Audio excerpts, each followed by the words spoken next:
Welcome, brave souls, to the heart of Mississippi, where the wind whispers secrets and the trees remember the stories of the restless.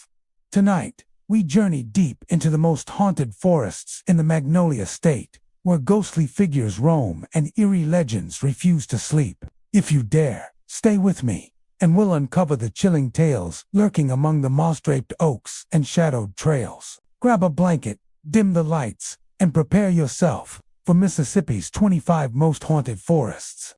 The Soto National Forest, a sprawling expanse of dense pines, winding streams, and secluded trails in southern Mississippi, is often celebrated for its natural beauty. Visitors come to hike, fish, and immerse themselves in the quiet majesty of its woodlands. But beneath the serene canopy, the forest holds a darker secret, one that whispers through the tall pines and rattles across abandoned logging camps. Locals say that the spirits of the Civil War still linger here, trapped between worlds, replaying battles and skirmishes that occurred long ago. The forest history is as layered as its thick undergrowth. During the 19th century, this region was a strategic location in the Civil War, with Confederate and Union troops passing through its wooded terrain. After the war, logging operations took over large portions of the forest. The camps were bustling with activity, the sounds of saws and hammers mingling with the chatter of loggers. These camps, now abandoned, are often the epicenters of the most chilling reports. Weathered cabins stand silent, broken windows staring blankly like eyes into the forest, while rusted equipment lies half-buried under moss and pine needles. Hikers who wander these trails after dark often tell stories that are impossible to ignore. Many report hearing phantom gunshots echoing through the trees, a sound that makes the hairs on the back of the neck stand on end. Some have glimpsed shadowy figures moving between the trunks, tall and indistinct, vanishing whenever approached. A group of campers once swore they saw a line of soldiers in tattered uniforms marching silently along an old logging road, only to disappear moments later, leaving no trace behind. Local legend holds that these spirits are the restless souls of soldiers who died during skirmishes in and around the forest. Some historians note that the forest's terrain made it ideal for guerrilla warfare during the Civil War.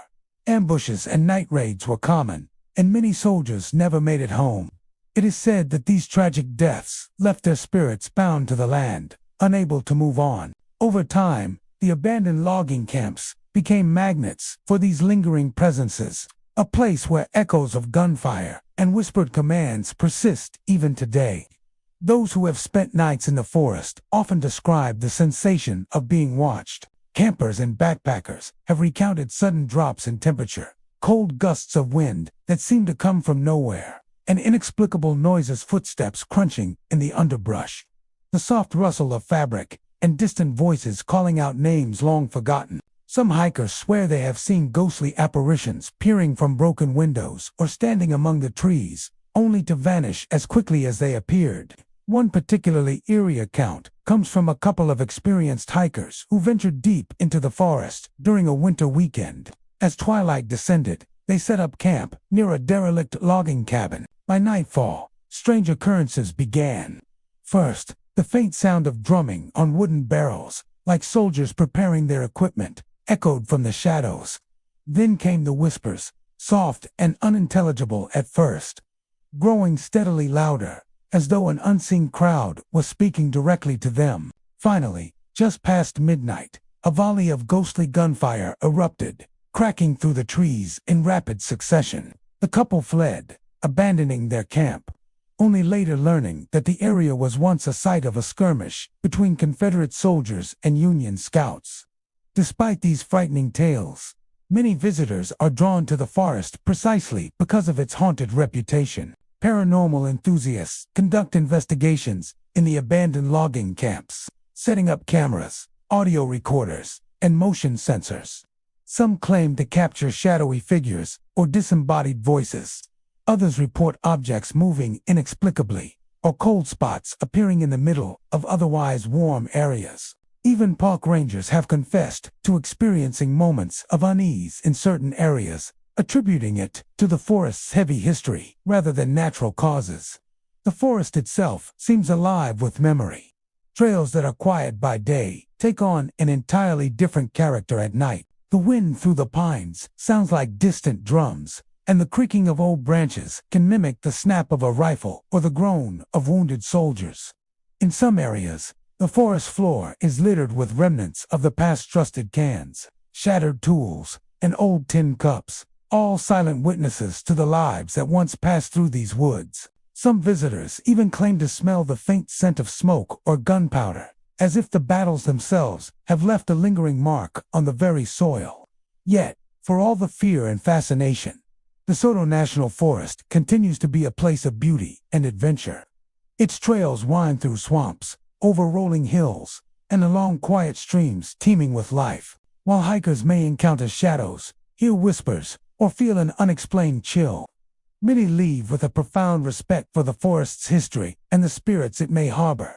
The stories of phantom gunfire and shadowy figures are reminders that the past never truly disappears, lives on, quietly watching in the deep green heart of DeSoto National Forest. Whether driven by curiosity, thrill-seeking, or a desire to connect with history, those who visit the abandoned logging camps of DeSoto often find themselves part of a story much larger than their own.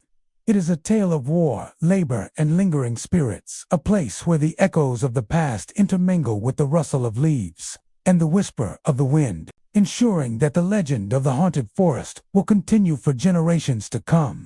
Hamakito National Forest, nestled in southwestern Mississippi, is a place of winding rivers, dense pine groves, and miles of secluded trails. During the day, it offers hikers, campers, and nature enthusiasts a serene escape into untouched wilderness. But as dusk falls and shadows stretch across the forest floor, a different side of Hamakito emerges, a side whispered about in local legends. A side where the mysterious figure known as the Lantern Man is said to roam. The story of the Lantern Man has been told for generations. Locals claim he is the ghost of a logger or traveler who perished in the forest long ago, though the details vary. What remains consistent is his eerie presence, a glowing lantern that floats through the woods, drifting along trails, always just beyond reach. Those who encounter it often report that the light is both mesmerizing and disorienting. Hikers, captivated by the glow, have found themselves lost even on familiar paths, wandering deeper into the forest as the lantern seems to beckon them onward. Campers in Hamakito frequently tell tales of unexplained sounds after nightfall. Laughter, sometimes childlike, sometimes sinister, drifts through the trees. Some describe the rustle of footsteps circling their tents, though no one is ever seen. Others report seeing glowing eyes staring from the shadows, vanishing the moment they blink or turn to look directly. One group of backpackers recall the chilling experience of hearing someone or something whispering their names while they huddled around a campfire. When they shone their flashlights into the darkness, nothing was there except the faint, ghostly shimmer of the lantern floating between the trees. The forest itself seems to amplify these experiences. Its thick underbrush and tall pines obscure sightlines, while the meandering rivers and uneven terrain make it easy to become disoriented, especially at night. Trails twist back on themselves, and the wind through the trees carries sounds that seem oddly human. Some experts suggest that natural phenomena, like fog and reflections, could create eerie illusions, but those who have spent extended nights in Hamakito insist there is something beyond explanation. One particularly unnerving encounter comes from a seasoned ranger who often patrols the forest at night. While checking a remote trail, he reported seeing a small light bobbing between the trees, moving in a way no human could replicate. The ranger tried to approach, but the lantern seemed to glide away, always staying just out of reach. Moments later, he heard the soft, echoing sound of laughter and felt a cold breeze brush across his neck. Despite the summer heat, even after years of working in the forest, he admits that night was one of the few times he truly feared for his safety. The legend of the Lantern Man has also been passed down among local hikers. Some claim he appears as a warning, guiding lost travelers to safety if they respect the forest. Others believe he is a malevolent spirit, leading the unwary deeper into danger.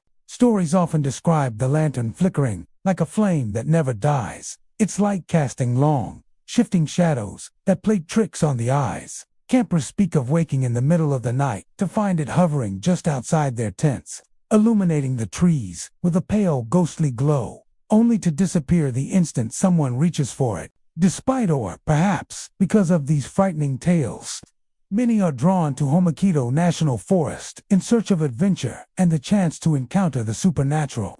Paranormal enthusiasts visit with cameras, night vision goggles, and audio recorders, hoping to capture proof of the Lantern Man. Some have reported strange orbs of light in their footage, mysterious silhouettes, and faint whispers that cannot be explained. Even those who do not actively seek him out often leave the forest with an unsettling sense of being watched, as though the lantern's glow is still following them long after they have returned to civilization. The forest, with its rivers, swamps, and dense woodland, seems almost designed to make encounters with the Lantern Man believable. The environment is unpredictable. Mist rises from the creeks, creating phantom shapes among the trees. The shadows of branches twist and dance in the moonlight, forming humanoid silhouettes, and sounds carry in strange ways, turning a distant branch, snapping into the unmistakable echo of footsteps.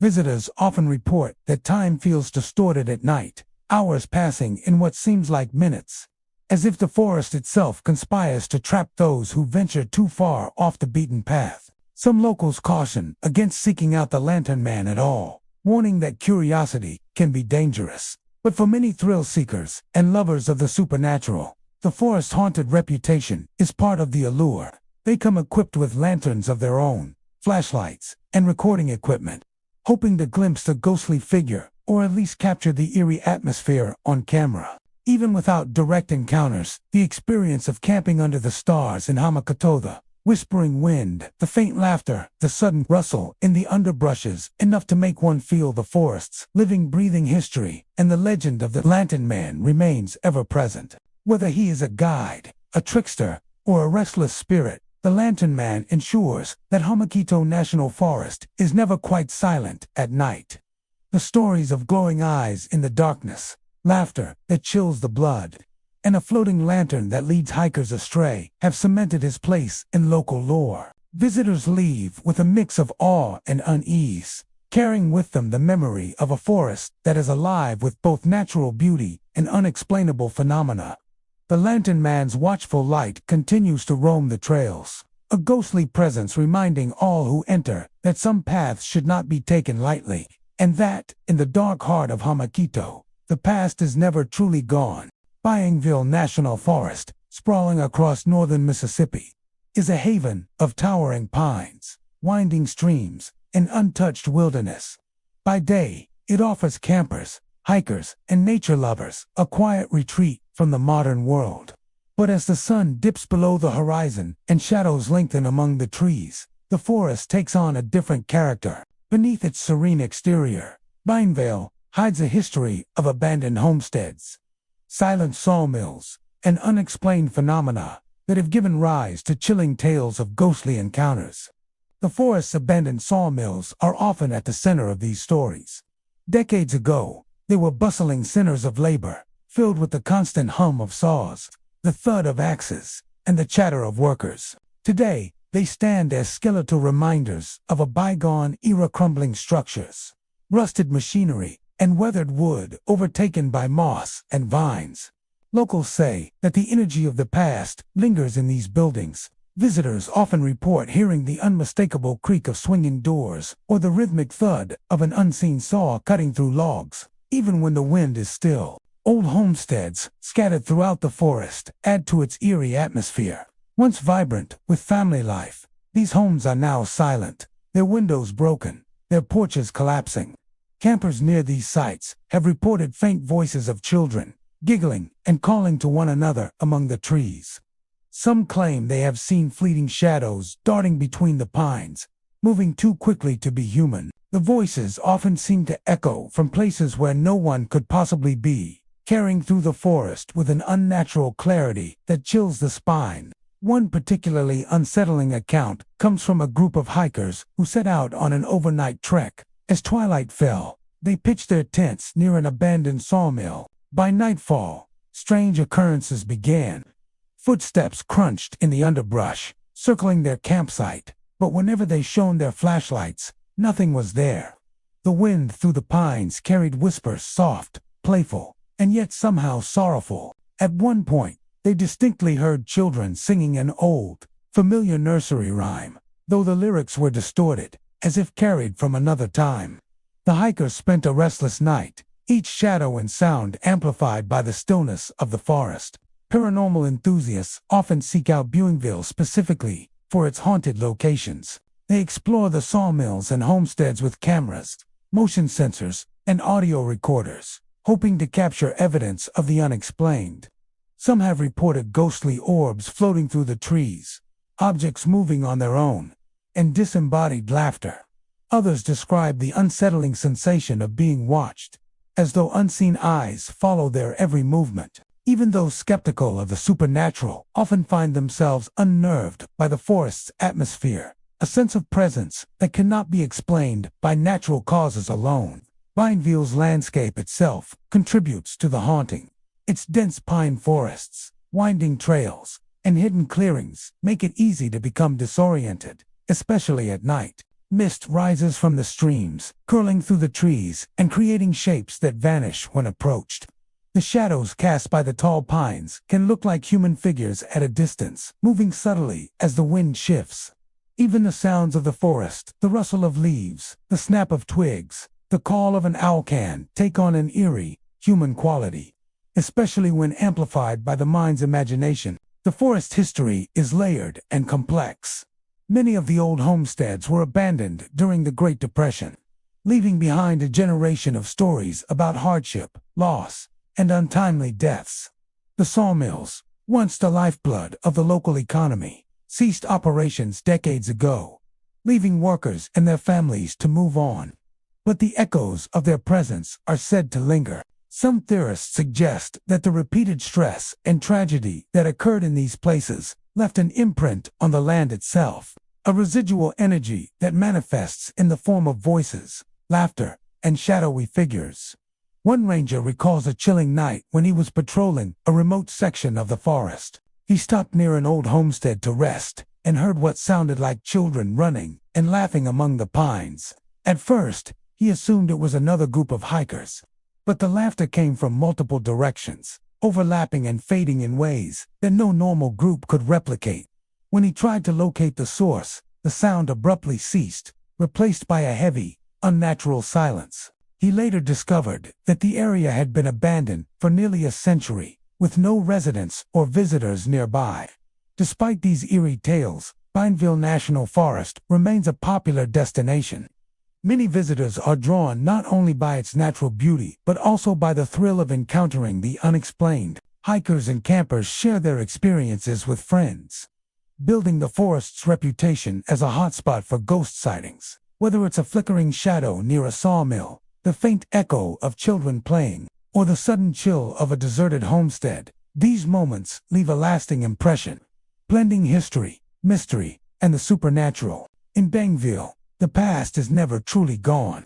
The abandoned sawmills and old homesteads serve as reminders that human presence leaves a lasting mark on the land. The laughter of unseen children, the creak of forgotten machinery, and the shifting shadows in the pine forests all suggest that the spirits of those who once lived and worked here are still nearby, quietly observing and occasionally revealing themselves to those who dare to wander. For those who venture into Buingville National Forest, the experience is unforgettable, a place where the beauty of nature and the echoes of the past combine to create an atmosphere that is both enchanting and haunting. Holly Springs National Forest, stretching across northern Mississippi, is a haven of rolling hills, dense hardwood forests, and winding trails that weave through serene creeks and moss-covered trees. By day, it offers a peaceful retreat for hikers, campers, and nature enthusiasts seeking to escape the bustle of modern life. But as night falls and the forest darkens, a different side of Holly Springs emerges, a place steeped in legend, where the ethereal figure, known as the White Lady, is said to wander the trails, searching for a lost love that time has forgotten. The story of the White Lady has been passed down through generations, whispered among locals and visitors alike. According to legend, she was once a young woman living near the forest in the 19th century. Tragedy struck when her fiancé never returned from a journey, leaving her waiting by the forest's edge, heartbroken and alone.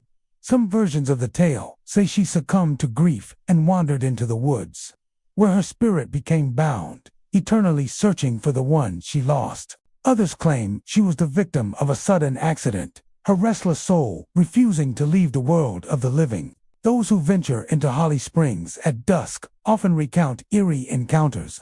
Hikers on secluded trails report seeing a woman in flowing white garments gliding silently among the trees. Her figure is described as pale, almost translucent, and she often vanishes when approached, leaving only the rustle of leaves and the echo of footsteps behind.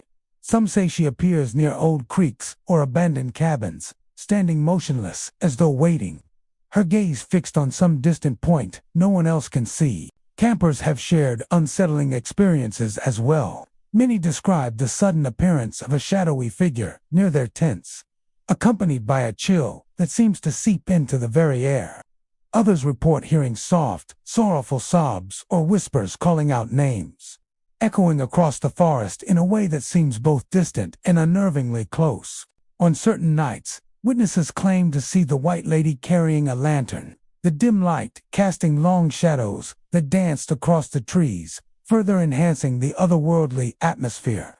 One account comes from a group of hikers who set out for an overnight trek along a remote trail. As twilight descended, they spotted a figure in white moving gracefully between the trees. Intrigued, they tried to follow her, but no matter which path they took, she remained just out of reach. Moments later, she disappeared entirely, leaving behind an unnatural stillness and a lingering sense of longing that made them uneasy for the rest of the night. When they later spoke to locals, they learned that the trail had long been associated with sightings of the White Lady, a ghostly presence that draws the curious but rewards no one with a tangible encounter. The forest itself seems to amplify the legend. Its dense hardwoods, thick underbrush, and winding trails create an environment where sound and shadow can play tricks on the mind. The whisper of the wind through the leaves can resemble distant voices, and moonlight filtering through the canopy can cast fleeting, human-shaped shadows. Even experienced hikers report feeling watched or sensing movement in their peripheral vision, a sensation many attribute to the lingering presence of the White Lady. History. Paranormal enthusiasts are drawn to Holly Springs, specifically for the chance to witness her spectral presence. They explore trails with night vision cameras, audio recorders, and flashlights, hoping to capture evidence of the White Lady. Some report fleeting figures, unexplained movements, or strange anomalies in their recordings.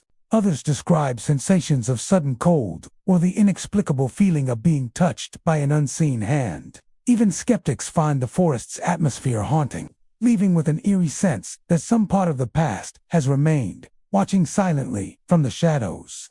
The legend of the White Lady also serves as a reminder of love and loss, a spectral tale that humanizes the forest's haunting. She is not often described as malevolent. Rather, she is a sorrowful presence, eternally searching. Her appearance is tinged with sadness. Witnesses describe an unearthly beauty, a figure moving with a quiet grace that is mesmerizing, yet impossible to approach. The forest, in turn, seems to honor her story, its quiet trails and shadowed groves creating the perfect stage for her wanderings. For those who visit Holly Springs National Forest, the experience is unforgettable. Daytime offers natural beauty, tranquil streams, and peaceful hikes, while nightfall brings an entirely different dimension, one where history, legend, and the supernatural intersect. The White Lady's presence lingers, a reminder that some stories do not end with death, and that certain souls, driven by love and loss, continue to wander long after their time. Hikers, campers, and explorers leave with a mixture of awe and unease, knowing that in the quiet, moonlit woods of Holly Springs, the White Lady may be watching, searching, and waiting. Forever, bound to the forest she calls home, Tombigbee National Forest, located in northeastern Mississippi.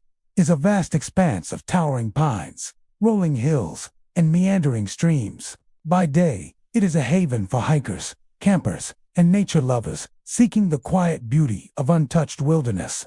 Trails wind through dense woods, sunlight filters through the canopy, and the sounds of birds and rustling leaves create a peaceful atmosphere. Yet, as dusk approaches, a different side of Tambigby emerges, a side that has given rise to countless tales of the unexplained. Visitors and locals alike speak of strange occurrences that defy logic, from disappearing footprints to sudden, unnatural fog and whispers of old tragedies. One of the most commonly reported phenomena is the appearance of mysterious footprints. Hikers often notice fresh prints pressed into the soft mud along forest trail sprints that seem to belong to no known animal or person. At first glance, they appear entirely normal, but when inspected closely, they vanish without a trace. Some witnesses have described seeing the footprints appear in patterns, as if someone or something is pacing back and forth, only to disappear when approached. Attempts to follow them often lead to dead ends or confusing loops, leaving observers with an unsettling feeling that the forest itself is playing tricks on them. Fog is another recurring feature of the forest's uncanny reputation. Even on clear.com nights, a dense mist can descend suddenly, obscuring paths and reducing visibility to just a few feet. Within this fog, hikers report hearing faint whispers, indistinct voices that seem to echo from all directions at once. Some describe these whispers as fragments of conversations from the past, others as mournful cries or warnings. The fog creates an almost otherworldly atmosphere, making familiar trails feel alien and disorienting. The forest itself enhances these eerie encounters. Its dense undergrowth, uneven terrain, and twisting trails make navigation difficult, especially in low light. Mist rising from the creeks coils through the trees, creating shifting shapes that seem almost humanoid. Shadows cast by the pines can stretch and warp, forming figures that vanish when approached. Even natural sounds, the snap of a branch, the rustle of leaves can take on an unsettling, human-like quality, adding to the sense that the forest is a living, breathing entity. One particularly chilling story comes from a solo hiker who ventured deep into the forest late one afternoon. As the sun dipped low, he noticed footprints in the mud leading off the trail. Curious, he followed them for several minutes, but each time he drew near, the prints disappeared. Soon, a dense fog rolled in, blanketing the forest and obscuring his surroundings. In the distance, he could hear faint whispers, unintelligible, yet unmistakably human. Terrified, he turned back and ran, only to find the trail completely altered, his previous landmarks obscured by mist. By the time he reached the forest's edge, he swore he felt eyes watching him from the shadows. Despite these unsettling experiences, Tambigby National Forest continues to attract visitors. Its natural beauty, quiet trails, and remote locations offer a sense of adventure and escape. Yet for those who venture into its deeper reaches, the forest holds an undeniable aura of mystery. The disappearing footprints, sudden fog, and whispers of old tragedies serve as reminders that the forest is more than just trees and wildlife. It is a repository of memory, echoing with the lives and sorrows of those who came before. For those willing to explore its trails, Tambigby National Forest offers an experience unlike any other. It is a place where the past and present intermingle, where natural beauty coexists with the supernatural, and where every step through the mud and mist carries the possibility of encountering something beyond explanation. Visitors leave with stories, some whispered, some recounted around campfires, tales of a forest that is alive not just with flora and fauna, but with the lingering presence of forgotten lives. In Tambigby, the line between the living and the spectral is thin, and those who enter may find themselves walking paths shaped by both history and mystery, forever haunted by the forest's enigmatic presence. The forests along Natchez Trace Parkway stretch across hundreds of miles of Mississippi, Alabama, and Tennessee, winding through rolling hills, deep ravines, and ancient hardwoods. By day, they are a haven for hikers, cyclists, and history enthusiasts. offering glimpses into untouched nature and a trail steeped in centuries of human activity. But beneath the beauty and serenity lies a history that refuses to rest. Long the site of historic battles and conflicts, these forests are said to carry the spirits of soldiers who never left, their presence lingering in the form of ghostly apparitions, spectral campfires, and whispers echoing through the trees. Visitors to the parkway often report experiences that defy explanation. Hikers have described walking along familiar trails only to come across the faint glow of campfires in the distance, fires that vanish when approached, leaving no trace of ashes or embers. The flames appear in isolated clearings, flickering as if tended by unseen hands, accompanied by the distant sounds of murmured conversation, the clinking of utensils, or the low rumble of commands being barked across a battlefield long gone. Some witnesses even claim to have seen shadowy figures moving near these spectral fires, dressed in uniforms from the 18th or 19th centuries, disappearing when a flashlight beam falls upon them.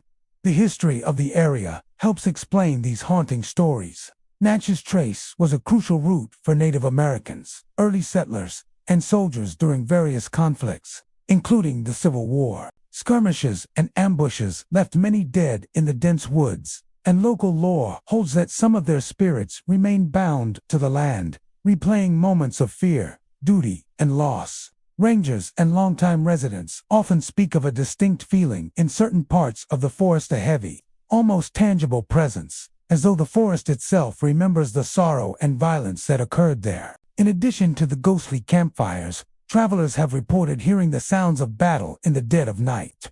The rustle of leaves can mimic the march of soldiers. The crack of twigs underfoot can sound like distant gunfire or the trampling of horses.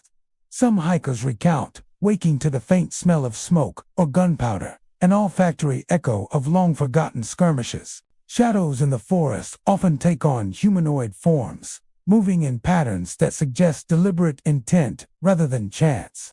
Even experienced outdoorsmen admit that the woods along the trace feel different after dark, carrying a presence that is impossible to ignore.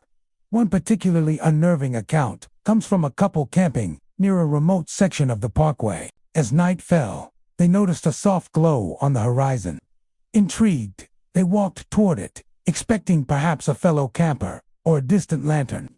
Instead, they found a clearing with a campfire burning bright, surrounded by soldiers in period uniforms. The figures sat silently, tending to the fire as if expecting company. Yet when the couple stepped closer, the flames died instantly, the figures vanished, and the clearing fell into an unnatural, almost oppressive silence.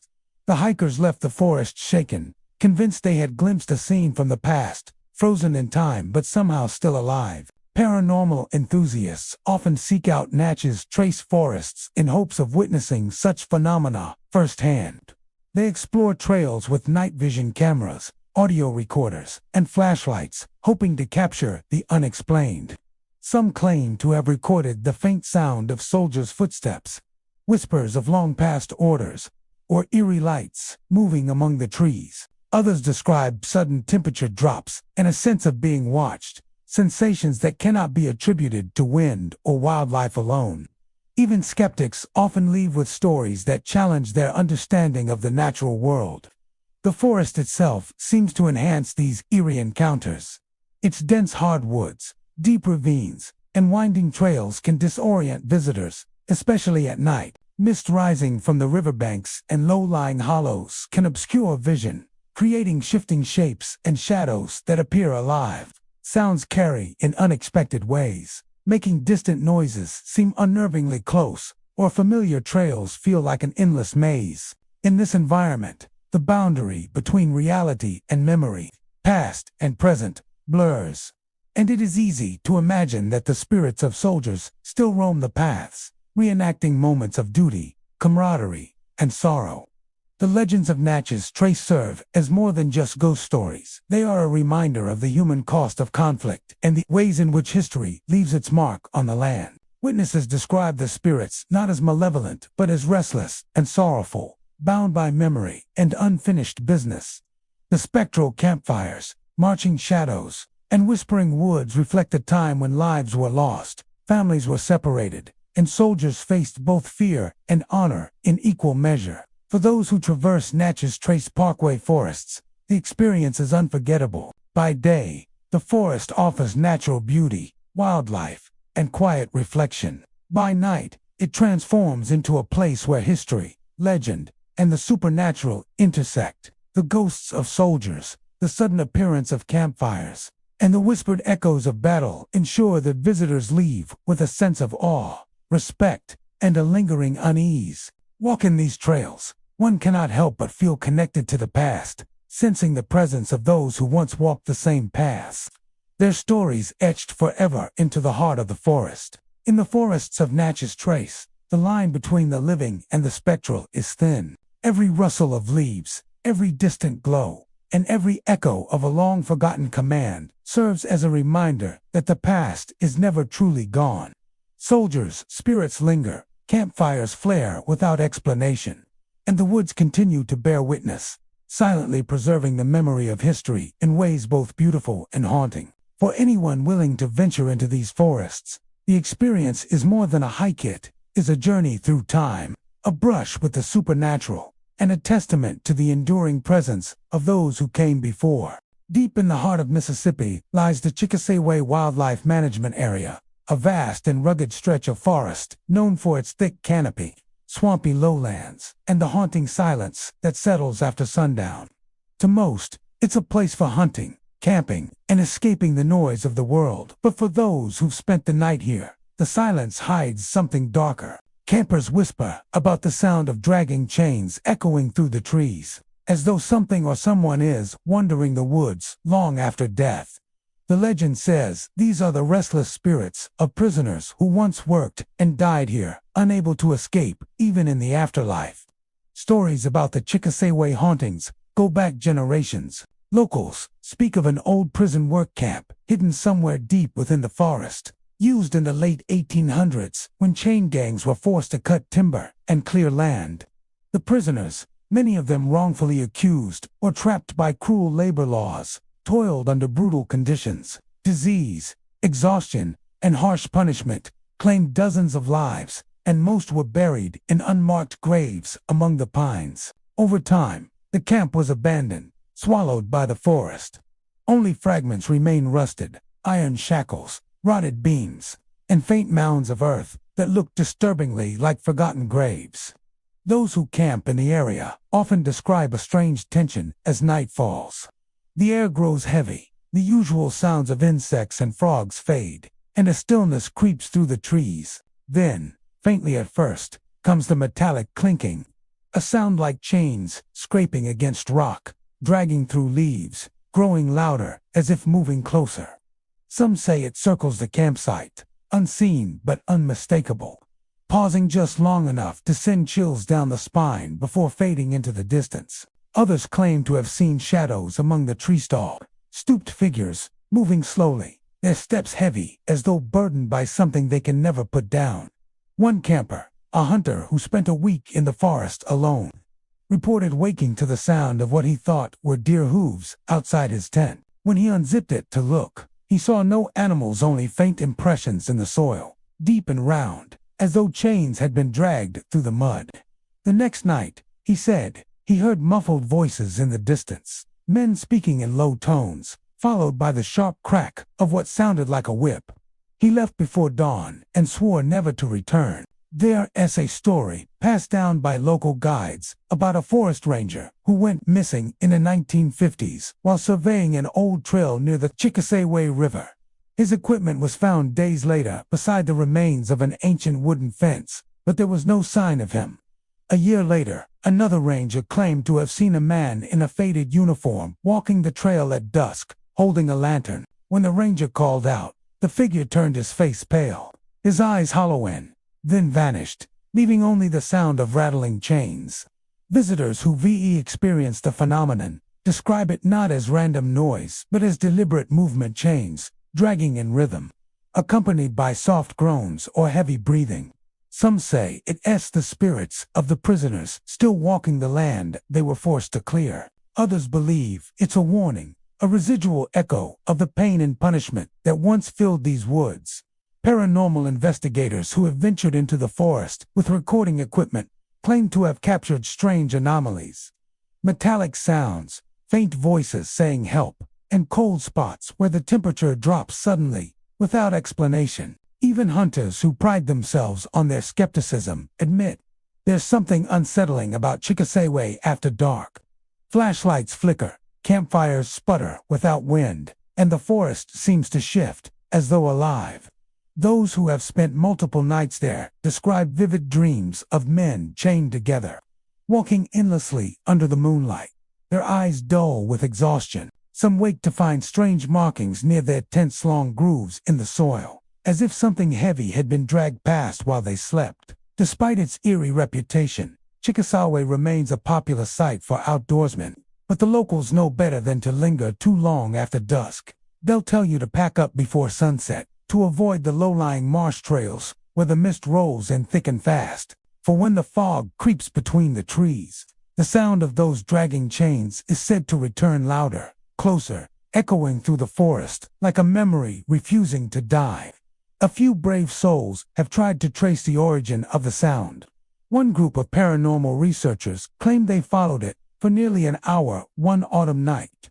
The chains would fall silent, then start again, always just out of reach. Finally, the team stumbled upon a clearing where the trees grew in a perfect circle.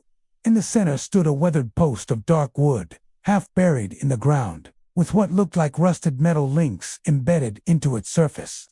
They reported feeling an intense chill, even though the night was warm, and then hearing whispered voices all around them, pleading, weeping, and repeating a single word: freedom. They fled, leaving their equipment behind. When they returned at daylight, the clearing was gone. Whether the tales are superstition or something more, the legend of the Chickasaw chains endures. Some believe the spirits are simply reenacting their torment, trapped in an endless loop of suffering.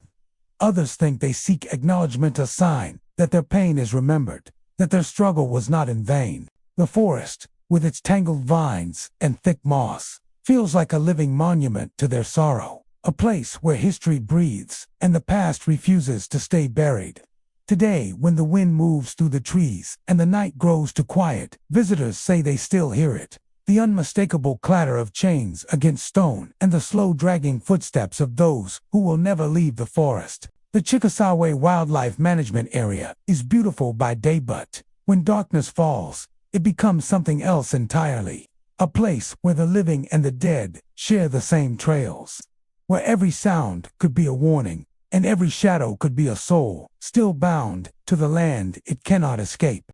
Sardis Lake Forest, nestled in the northern hills of Mississippi, is known for its peaceful waters, thick pine woods, and breathtaking sunsets that reflect like fire across the lake's surface. By day, it's a destination for fishermen, campers, and hikers seeking quiet beauty. But when night falls and mist begins to rise off the lake, a different kind of story takes shape, one whispered among locals and passed down through generations. They say the lake hides more than fish beneath its surface. They speak of ghostly figures appearing near the water, silent and pale, drifting along the shoreline before vanishing into the dark lake without a single ripple. The haunting of Sardis Lake is said to have begun decades ago, not long after the reservoir was created in the 1940s. When the U.S. Army Corps of Engineers flooded the valley to form the lake, entire communities were displaced. Old homesteads, churches, and graveyards now lie buried beneath the water. Some say the spirits of those who once called this valley home never truly left, and on certain nights, when the fog hangs low and the moonlight glows over the surface, they rise from the depths to walk the land that was once theirs. Fishermen who cast their lines late at night tell stories of strange encounters. They describe figures standing ankle-deep in the shallows, men, women, even children motionless, staring toward the center of the lake as though searching for something. When a light shines toward them, they dissolve into the mist, leaving only the faint sound of splashing water. One fisherman recalled seeing a woman in a long white dress drifting along the bank, her head bowed, her hair streaming like weeds in the breeze. Thinking she was in trouble, he called out, but she turned and looked at him with eyes as dark as the lake itself. Then, without a sound, She stepped backward into the water and vanished completely. He packed up his gear and never fished there again. Hikers who explore the forested trails around Sardis Lake have reported similar sightings. They speak of figures gliding silently between the trees, dressed in old-fashioned clothing, their outlines glowing faintly in the moonlight. Some say they've heard faint music, as if from a distant church bell or an old fiddle playing through the night air. Others have felt sudden drops in temperature, the unmistakable sensation of being watched, or whispers carried on the wind that fade as quickly as they come. Locals believe many of these spirits are tied to the original town of Sardis, parts of which were submerged when the dam was built. According to local legend, not all of the graves were relocated before the flooding began. Some coffins remained buried beneath the soil that now lies deep under the water. When the lake was filled, those restless souls were trapped beneath it, their final resting places disturbed. Over the years, their spirits are said to rise to the surface, still searching for peace that the waters denied them. One of the most chilling stories involves a group of teenagers who camped near the lake in the early 1980s. Around midnight, they heard what sounded like footsteps splashing in the shallows. When they looked, they saw two figures standing by the water's edge, a man and a woman holding hands. They appeared solid at first, dressed in clothing that looked decades out of date. Then, as the campers watched in stunned silence, the couple slowly turned toward the lake, stepped into the water, and disappeared beneath the surface. The campers rushed to the spot, but the water was still and calm, not a single ripple to show where the figures had gone. They left before dawn and later learned that a married couple had drowned in that very spot years earlier during a boating accident. Some residents say the haunting presence around Sardis Lake is strongest during the autumn months. When the fog rolls in thick from the hills and the forest grows unnaturally quiet, the air becomes heavy with moisture. Sounds are muffled, and visibility shrinks to just a few feet. In that eerie stillness, it's said you can hear faint voices calling from the water, sometimes your name, sometimes soft sobbing, sometimes the echo of a prayer. Boaters have reported hearing knocks on the sides of their boats from beneath the surface, as if unseen hands were reaching up from the depths. Even rangers who patrol the area at night admit to feeling uneasy. Some have seen lights flickering out on the lake when no boats were present. Others have found wet footprints leading away from the water but ending abruptly in the sand, as if the person who left them had simply ceased to exist. One ranger recounted that during a foggy patrol, his flashlight caught the reflection of a figure standing waist-deep in the water. When he shouted a warning, the figure turned its head, and he saw that its face was nothing but a hollow void. There's an unspoken rule among locals. If you visit Sardis Lake at night, don't call out to the figures you see. Don't shine your light directly at them, and never try to follow them into the water. They say the spirits are drawn to attention, to the warmth of the living, and that those who acknowledge them risk being pulled into their world, the cold, silent depths where the forgotten dead still linger.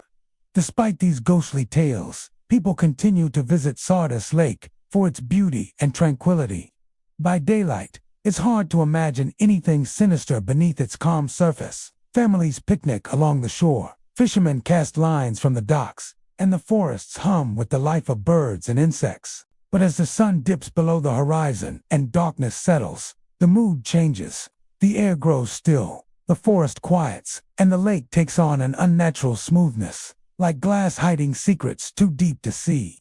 Those who stood on its shores after midnight often describe the same feeling, an overwhelming sense of presence, as though dozens of unseen eyes are watching from the mist. Then, from across the lake, they hear it. Soft footsteps, the rustle of clothing, the gentle splash of something or someone entering the water.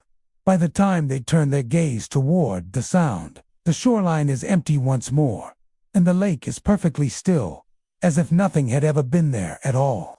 At Sardis Lake Forest, the line between the living and the dead feels fragile. The water glimmers beneath the moonlight, beautiful yet haunting, a mirror for both the world above and the restless souls below. Those who've witnessed the apparitions never forget what they saw in those who haven't. wise to respect the silence, for the lake keeps its secrets well and its ghosts are always waiting just beyond the mist. Tishomingo State Park Woods, tucked just south of Tupelo, Mississippi, is known for its serene lake, winding trails, and peaceful campsites surrounded by dense hardwoods. By daylight, the forest feels like a sanctuary birds call from the trees. Sunlight filters through the leaves, and families enjoy the calm beauty of nature. But when the sun dips below the horizon and the park empties of visitors, that peace begins to fade. As darkness settles over the woods, strange sounds echo through the trees, and park rangers, the few who remain on duty after dusk, speak of cries and moving shadows that defy any logical explanation. The stories began long before the park was officially established in the 1930s. Locals say that before it became a recreational area, the land was home to a small settlement that was wiped out by disease and floods in the 1800s. Some of the victims, buried hastily in unmarked graves near what is now the park's trail system, are said to linger still, their spirits unable to rest. Others believe the haunting stems from the tragic accidents that occurred during the park's construction. When civilian Conservation Corps workers built the lake and roads, several men reportedly drowned or were crushed by falling trees, and their restless souls are said to wander the forest paths, forever repeating their final moments. Rangers who patrolled the woods at night describe hearing faint cries that seem to come from nowhere and everywhere at once. The voices shift in direction, sometimes close enough to sound human, other times distant and hollow. One veteran ranger recalls an evening patrol along the North Trail, where he stopped after hearing what sounded like a woman sobbing deep in the forest. When he called out, the crying stopped immediately, replaced by the sound of footsteps running through the underbrush. He followed the sound for several minutes before realizing he had gone far off the path. When he turned to head back, the forest fell completely silent, and he noticed something unnerving. His own footprints on the trail were the only ones there. There have also been sightings of dark, shifting shapes moving between the trees, often just beyond the reach of a flashlight beam. The figures never stay still long enough to be clearly seen. Some appear to move on all fours, others upright, tall and thin, their silhouettes stretching unnaturally across the ground. More than one ranger has reported seeing a shape dart across the path ahead, followed by a brief flicker of light, like a lantern swinging through the darkness, and then nothing. When they approach the spot, there are no footprints, no sounds, not even the rustle of leaves. Campers, too, have had their share of chilling encounters. One couple who set up near the lake recounted being awakened in the middle of the night by what sounded like a child crying near the water. When the husband stepped outside to look, he saw a small figure standing knee-deep in the lake, illuminated by the moonlight. Thinking it was a lost camper, he called out, but the figure turned, revealing hollow eyes, and slowly sank beneath the surface without making a ripple. The couple left the park at dawn and never returned. Another hiker told a ranger that she had felt as though someone was following her on the trail near the old picnic area. She could hear footsteps behind hers, slow, deliberate, but every time she turned around, the path was empty. At one point, she felt a light tug on her backpack, and when she spun around again, a shadow darted behind a tree. She hurried back to the parking lot, and as she reached her car, she looked back to see what appeared to be a tall, thin man standing in the distance. He raised his arm as if to wave, then melted into the trees. Paranormal investigators who revisited Tishomingo State Park have recorded unexplained phenomena, voices caught on audio recorders, cold spots that appear suddenly and vanish, and flashes of movement that show up on infrared cameras. One team reported hearing what sounded like hammering, as if construction was still taking place in the woods, echoes of the laborers who built the park nearly a century ago. Another group claimed to hear the faint hum of voices singing, possibly remnants of the old church that once stood nearby before it was relocated when the dam was built. The rangers themselves have developed an unspoken rule: no one stays deep in the woods after dark unless absolutely necessary. Those assigned to night patrols usually stick close to the main paths and always work in pairs. Many of them have grown used to the strange sounds, the distant crying, the soft laughter, or the sudden crash of something unseen in the brush. But the shadows, they say, are harder to ignore. They move differently than normal, too fast, too fluid, as if the forest itself is alive and watching. Sometimes, the haunting seems almost intelligent. Flashlights flicker when the cries grow loudest, radios cut to static, and motion sensors trip for no apparent reason. On moonless nights, rangers have reported seeing mist rise from the ground even when there's no fog, twisting and curling into human-like forms before fading into the air. One ranger swears that during a particularly dark shift, he saw a woman in a flowing dress walking the trail near the lake. When he approached to ask if she was lost, she turned to face him, disappeared, leaving behind only the faint scent of wet earth and old wood smoke. To this day, the origins of these hauntings remain a mystery. Some believe the cries are echoes of tragedy from the land's earliest settlers. Others think they are remnants of the civilian conservation corps men who worked and died here. Whatever the truth, the stories have become a part of Tombigby's identity, a chilling reminder that beauty and sorrow often share the same space. Visitors who walk the trails at dusk often remark that the forest feels strangely alive. The air grows still, every sound amplified, the crunch of leaves, the creak of branches, the distant splash of water on the lake's edge. Then, just when it seems the woods can't get any quieter, a faint cry drifts through the trees. It could be the wind or it could be something else. If you listen closely, you might hear footsteps, a whisper, or see a flicker of movement that fades when you try to focus on it. Those who've heard the cries or seen the shadows never forget. The Tishomingo State Park woods are beautiful, yes, but after dark, they belong to something older, something unseen. The forest remembers everything that happened here, and when night falls, it lets the living catch just a glimpse of the past that refuses to rest. The forests surrounding the Ross Barnett Reservoir are among Mississippi's most beautiful landscapes, stretching along the glimmering blue waters and shaded by towering pines and oaks. The area attracts fishermen, boaters, and campers year-round. By day, the scene is tranquil birds singing, sunlight shimmering on the ripples of the reservoir, and laughter echoing from families on the shore. But as the fog rolls in during the early morning hours, the mood changes. The air grows cold, the water turns glassy and still, and a thick mist creeps through the trees. It's then, locals say, that she appears the Lady in White, a ghostly figure said to haunt the forest's edge, drifting near the water's reflection before vanishing into the fog.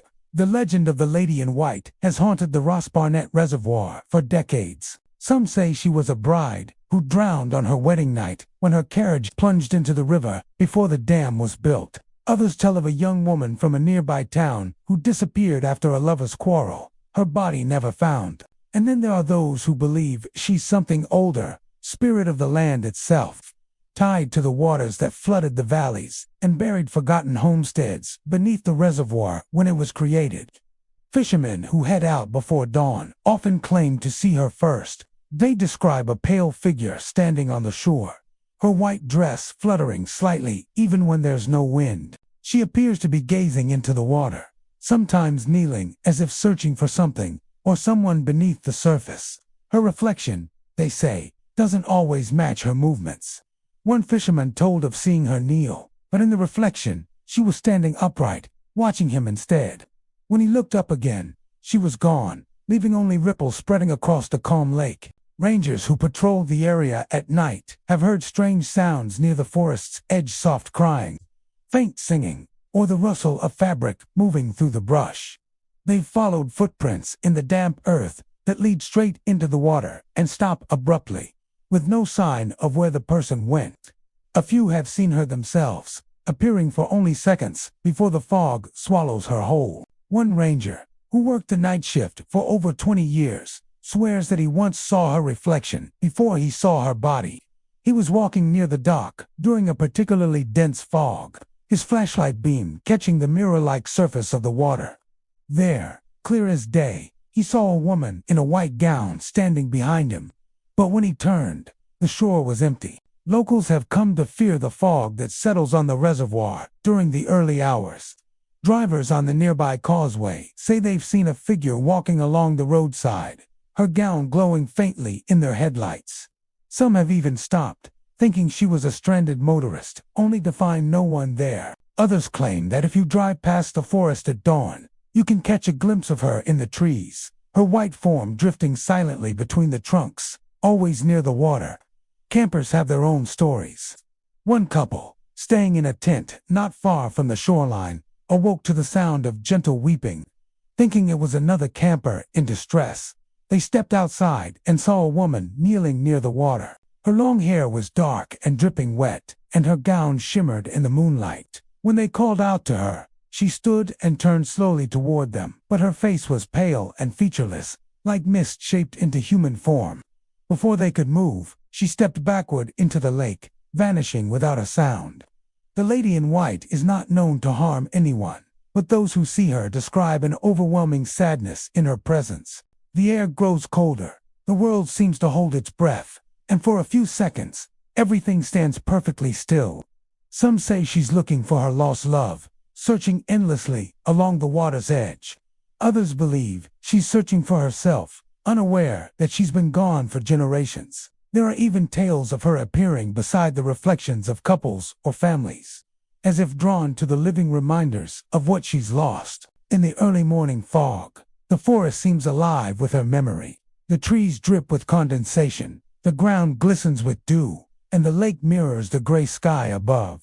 People who venture out during these hours often report the feeling of being watched not with malice, but with longing. Some claim to see faint handprints on the inside of their boat windows, or to hear a woman's voice whispering their name just before the mist clears. A few say that if you look into the water at just the right moment, you can see her standing behind you in the reflection, always in white, always silent, waiting for something only she can see. There's an old superstition among the locals. If you encounter the lady in white, you must not speak to her or reach out.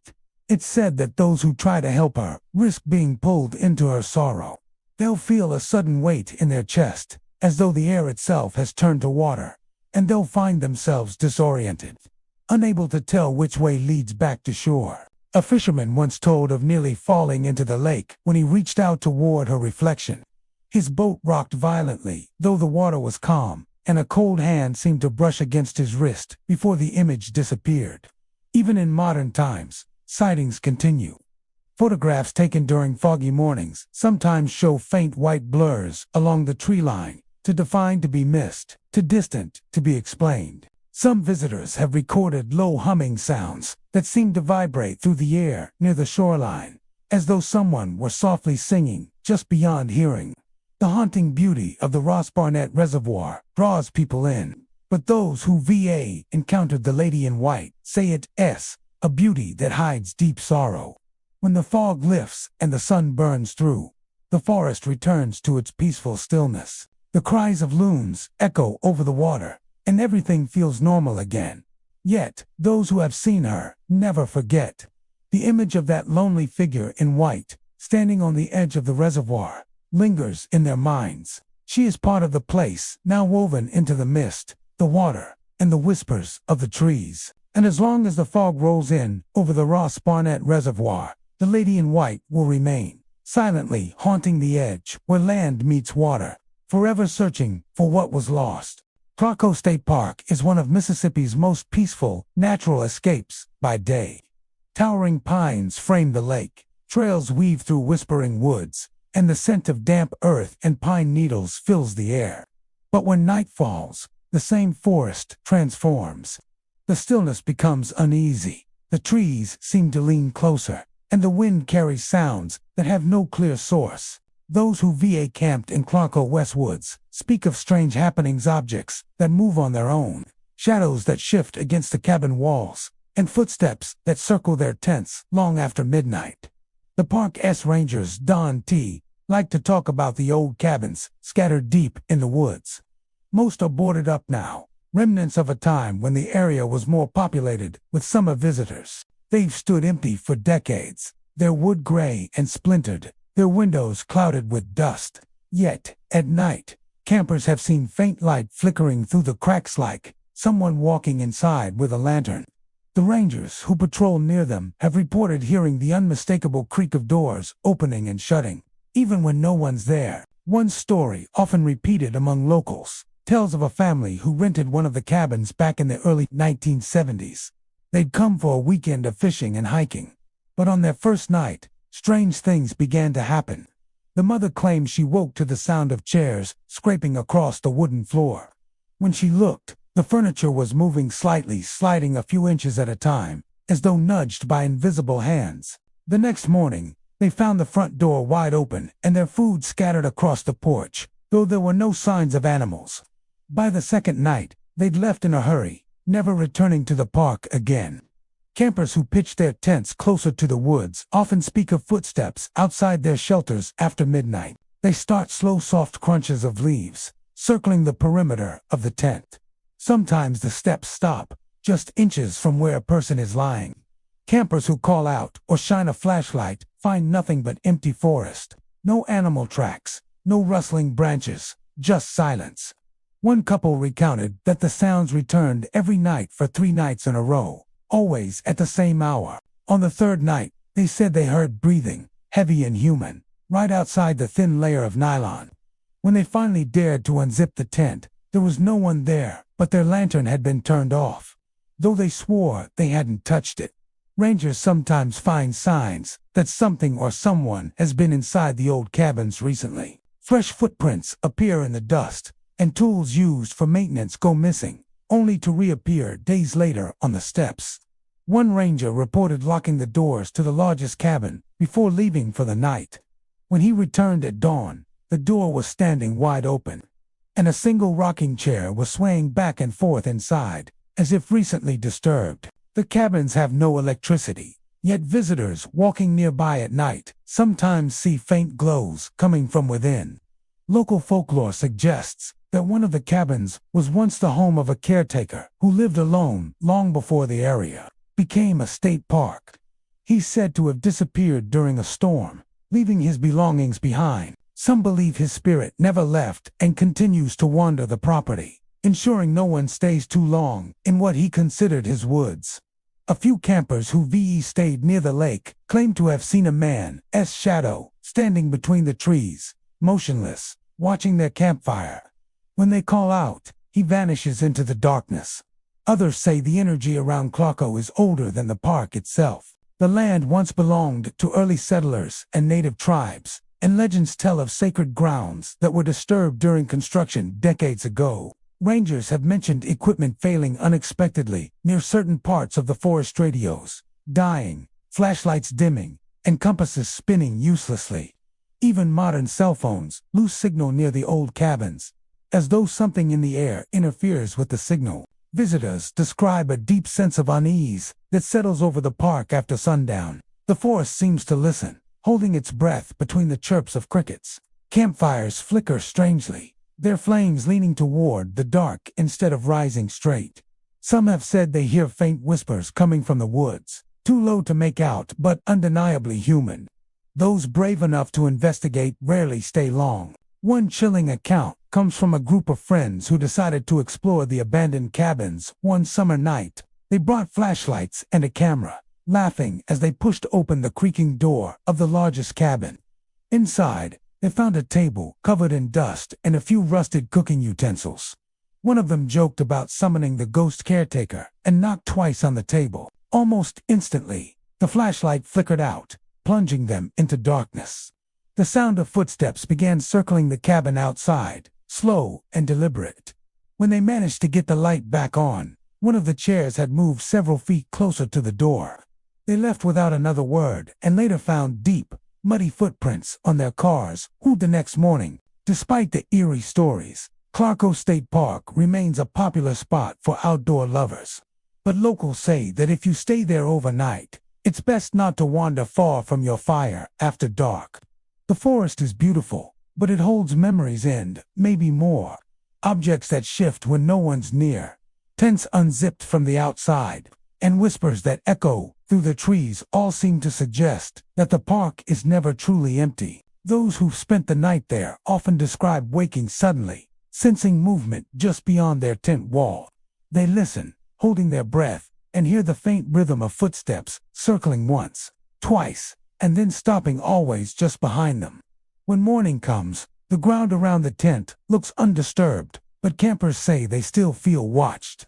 To this day, no one can fully explain the strange happenings in the Clarko woods. Some say it's restless spirits of the past. Others believe it's simply the forest itself alive, aware, and unwilling to give up its secrets. But every camper who has spent a night in those woods agrees on one thing. When darkness falls and the air grows still, you can feel something moving, something unseen, quietly circling, waiting in the shadows of Sightings State Park. Delta National Forest, stretching across the lowlands of Mississippi, is a place where the wetlands meet thick forests, creating a maze of cypress trees, dense underbrush, and winding trails that seem to go on forever. By day, it's alive with birdsong, the calls of distant herons, and the rustle of leaves underfoot. Canoes drift silently along its winding waterways, and hikers marvel at the mix of sunlight and shadows filtering through the canopy. Yet, as the sun dips low and the forest darkens, Delta National Forest reveals a different character, one steeped in whispers, unseen presences, and the faint aroma of long-extinguished campfires. Visitors to the forest have long shared tales of eerie sensations that defy explanation. Hikers often speak of a sudden chill in the air, a feeling that someone or something is walking just behind them, brushing past as they move along the trail. Yet, when they turn, no one is there. The sense of being followed is often accompanied by the faint smell of old wood smoke, reminiscent of a campfire that burned decades ago. Some have tried to trace the scent, only to find cold, empty spaces with no trace of firewood or ash.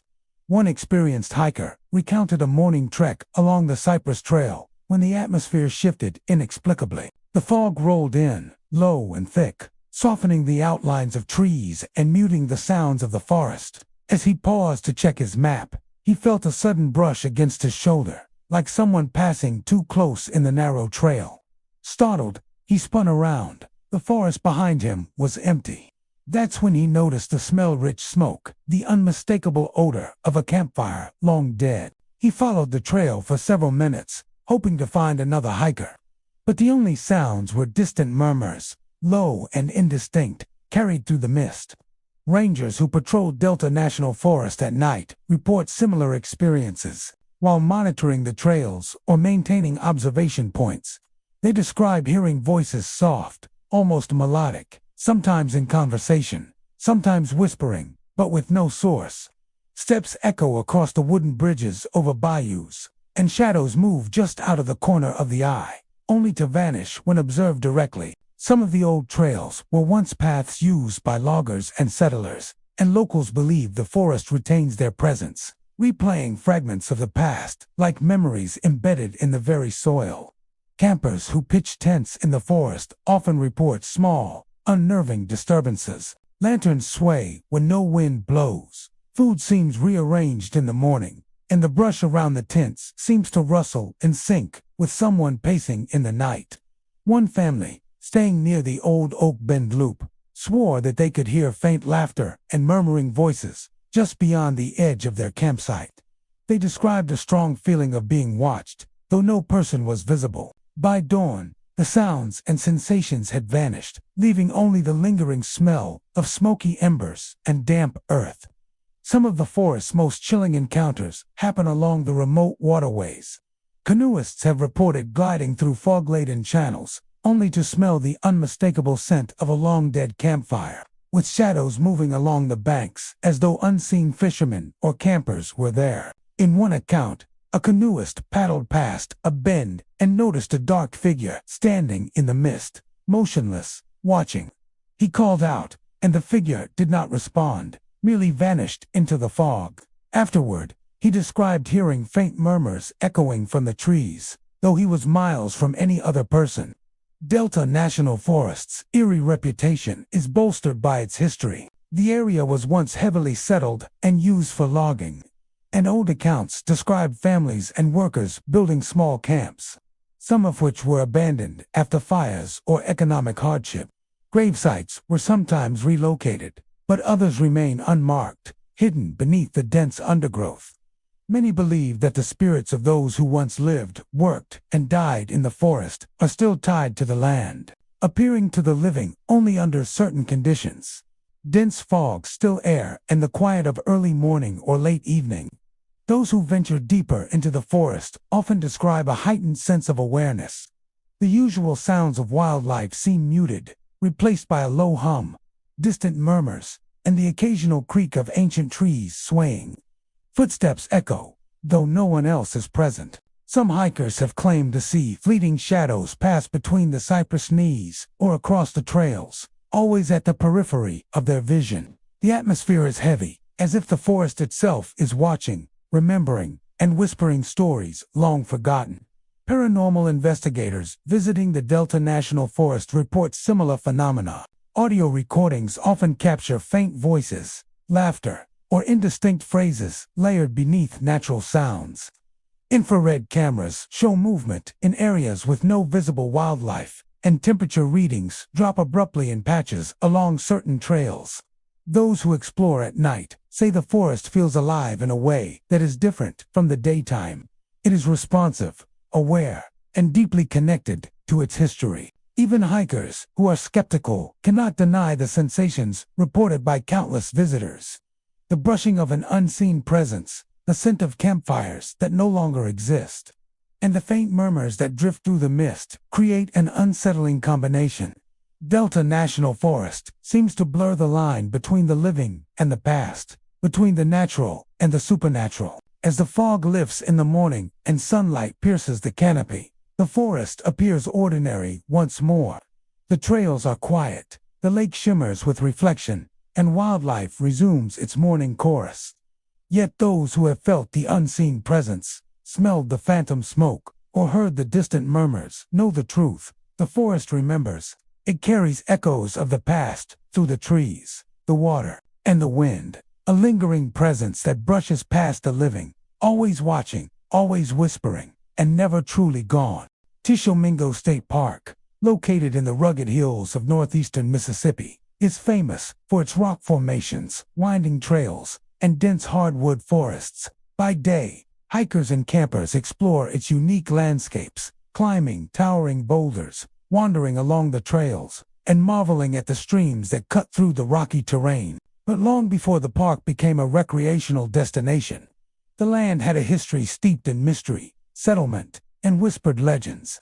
Among these stories, the most persistent involves an old settler's ghost, said to wander the trails, warning visitors away from a collapsed cave, rumored to hold lost treasure. The legend dates back to the 1800s, when settlers began carving out homes in the rocky hills of the region. One such settler, known to locals simply as Jeremiah Hale, was said to be a solitary man who stumbled upon a hidden cave while searching for a place to store his harvest. Inside the cavern, Jeremiah discovered not just natural formations, but something far more valuable, a stash of coins, jewels, and artifacts hidden long before his arrival. For years, he kept the secret, moving carefully through the forest trails to protect his find. However, the cave eventually collapsed during a storm, trapping the treasure and leaving Jeremiah with only memories of what had been lost. Folklore claims that Jeremiah never left the forest after the cave's collapse. Some say he died searching for a way back into the cavern, while others believe he remained bound to the land by the treasure he could never retrieve. Today, hikers report sightings of a spectral figure walking the trails, an elderly man in a worn coat, carrying a lantern that flickers with an unnatural glow. He appears silently, often just at the edge of the trail, and disappears if approached too closely. Visitors who encounter him often feel a sudden chill and an overwhelming sense of warning, as if the figure is guiding them away from danger they cannot see. Many of the park's trails intersect near rocky outcroppings, old homesteads, and remnants of early settlement. Campers and hikers have described feeling the presence of someone walking behind them, yet every time they look, the path is empty. Some claim to hear soft footsteps crunching against leaves, the subtle clink of metal, or the faint creak of a lantern swinging in the wind. Others report sudden flashes of light, reflecting off hidden rock faces, moments when their eyes catch a figure standing still among the trees, only to vanish when they blink. The cave itself, long collapsed, is a source of fascination and fear. Visitors are drawn to the area, intrigued by stories of hidden gold and relics. But almost everyone reports unease upon approaching. Hikers tell of rocks that shift underfoot, shadows that stretch in impossible ways, and the persistent feeling of being watched. One group of adventurers recounts attempting to explore a narrow opening in the rock, only to hear a deep, echoing voice warn them to leave. They ran, and by the time they returned later, the path appeared overgrown and impassable, as if the forest itself had shifted to conceal the entrance. Locals reinforce the legend with cautionary tales. They say the old settler's ghost protects the treasure, not from theft, but from harm. The cave is unstable, dangerous, and unpredictable. Those who enter risk being trapped, injured, or lost forever. Some hikers who ignored warnings have reported near accidents, sudden rock slides, twisted ankles, and moments of disorientation where trails seem to loop back on themselves. Many believe Jeremiah's spirit intervenes in subtle ways, moving objects, guiding shadows, and whispering warnings through the wind to ensure the living do not venture where they should not. Even during the daytime, the forest carries an eerie energy near the collapsed cave. The air grows heavier, and a faint metallic smell, like old coins, sometimes drifts on the breeze.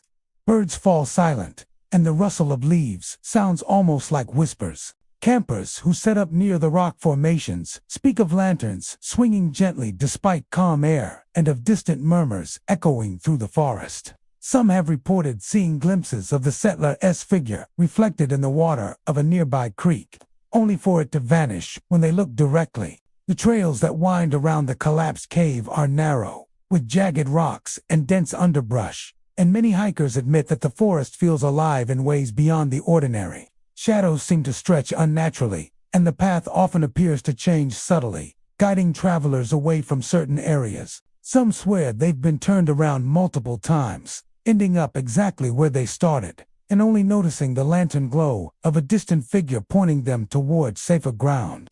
Rangers and longtime visitors acknowledge the stories, though they rarely discuss them publicly. Maintenance crews have reported strange occurrences, tools left in cabins reappearing in the woods, lights flickering on trails with no electrical source, and the sensation of being followed even in broad daylight. Most of these incidents occur near the collapsed cave or along trails that wind closest to it.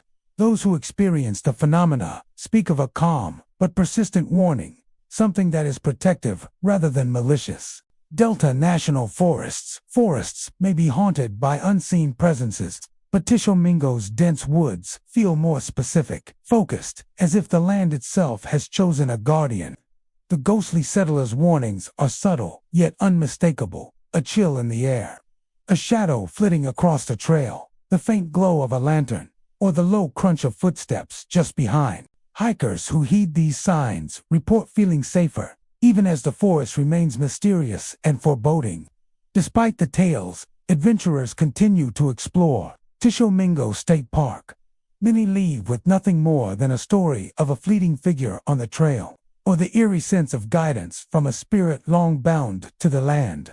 Others attempt to find the treasure, only to retreat after sensing the unseen hand that watches over the collapsed cave. Whether the legend is truth, memory, or the forest itself manifesting its history, one thing is clear. The old settler still wanders, and the collapsed cave is a place where the living are warned to tread carefully or not at all.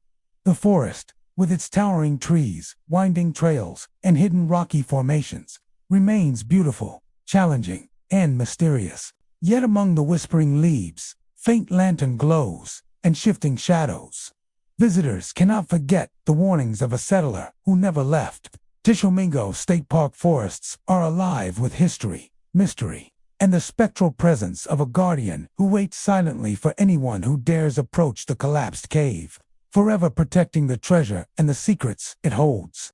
Pat Harrison Waterway forests, stretching across southern Mississippi, are known for their serene waterways, dense pine groves, and winding trails that meander through a mix of hardwoods and swamplands.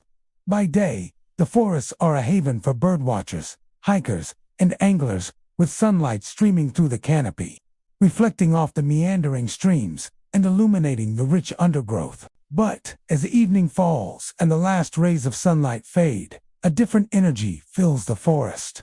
The mist rises from the waterways, creeping along trails and curling around the trees. And it is during these hours that the legend of the shadow walker comes alive.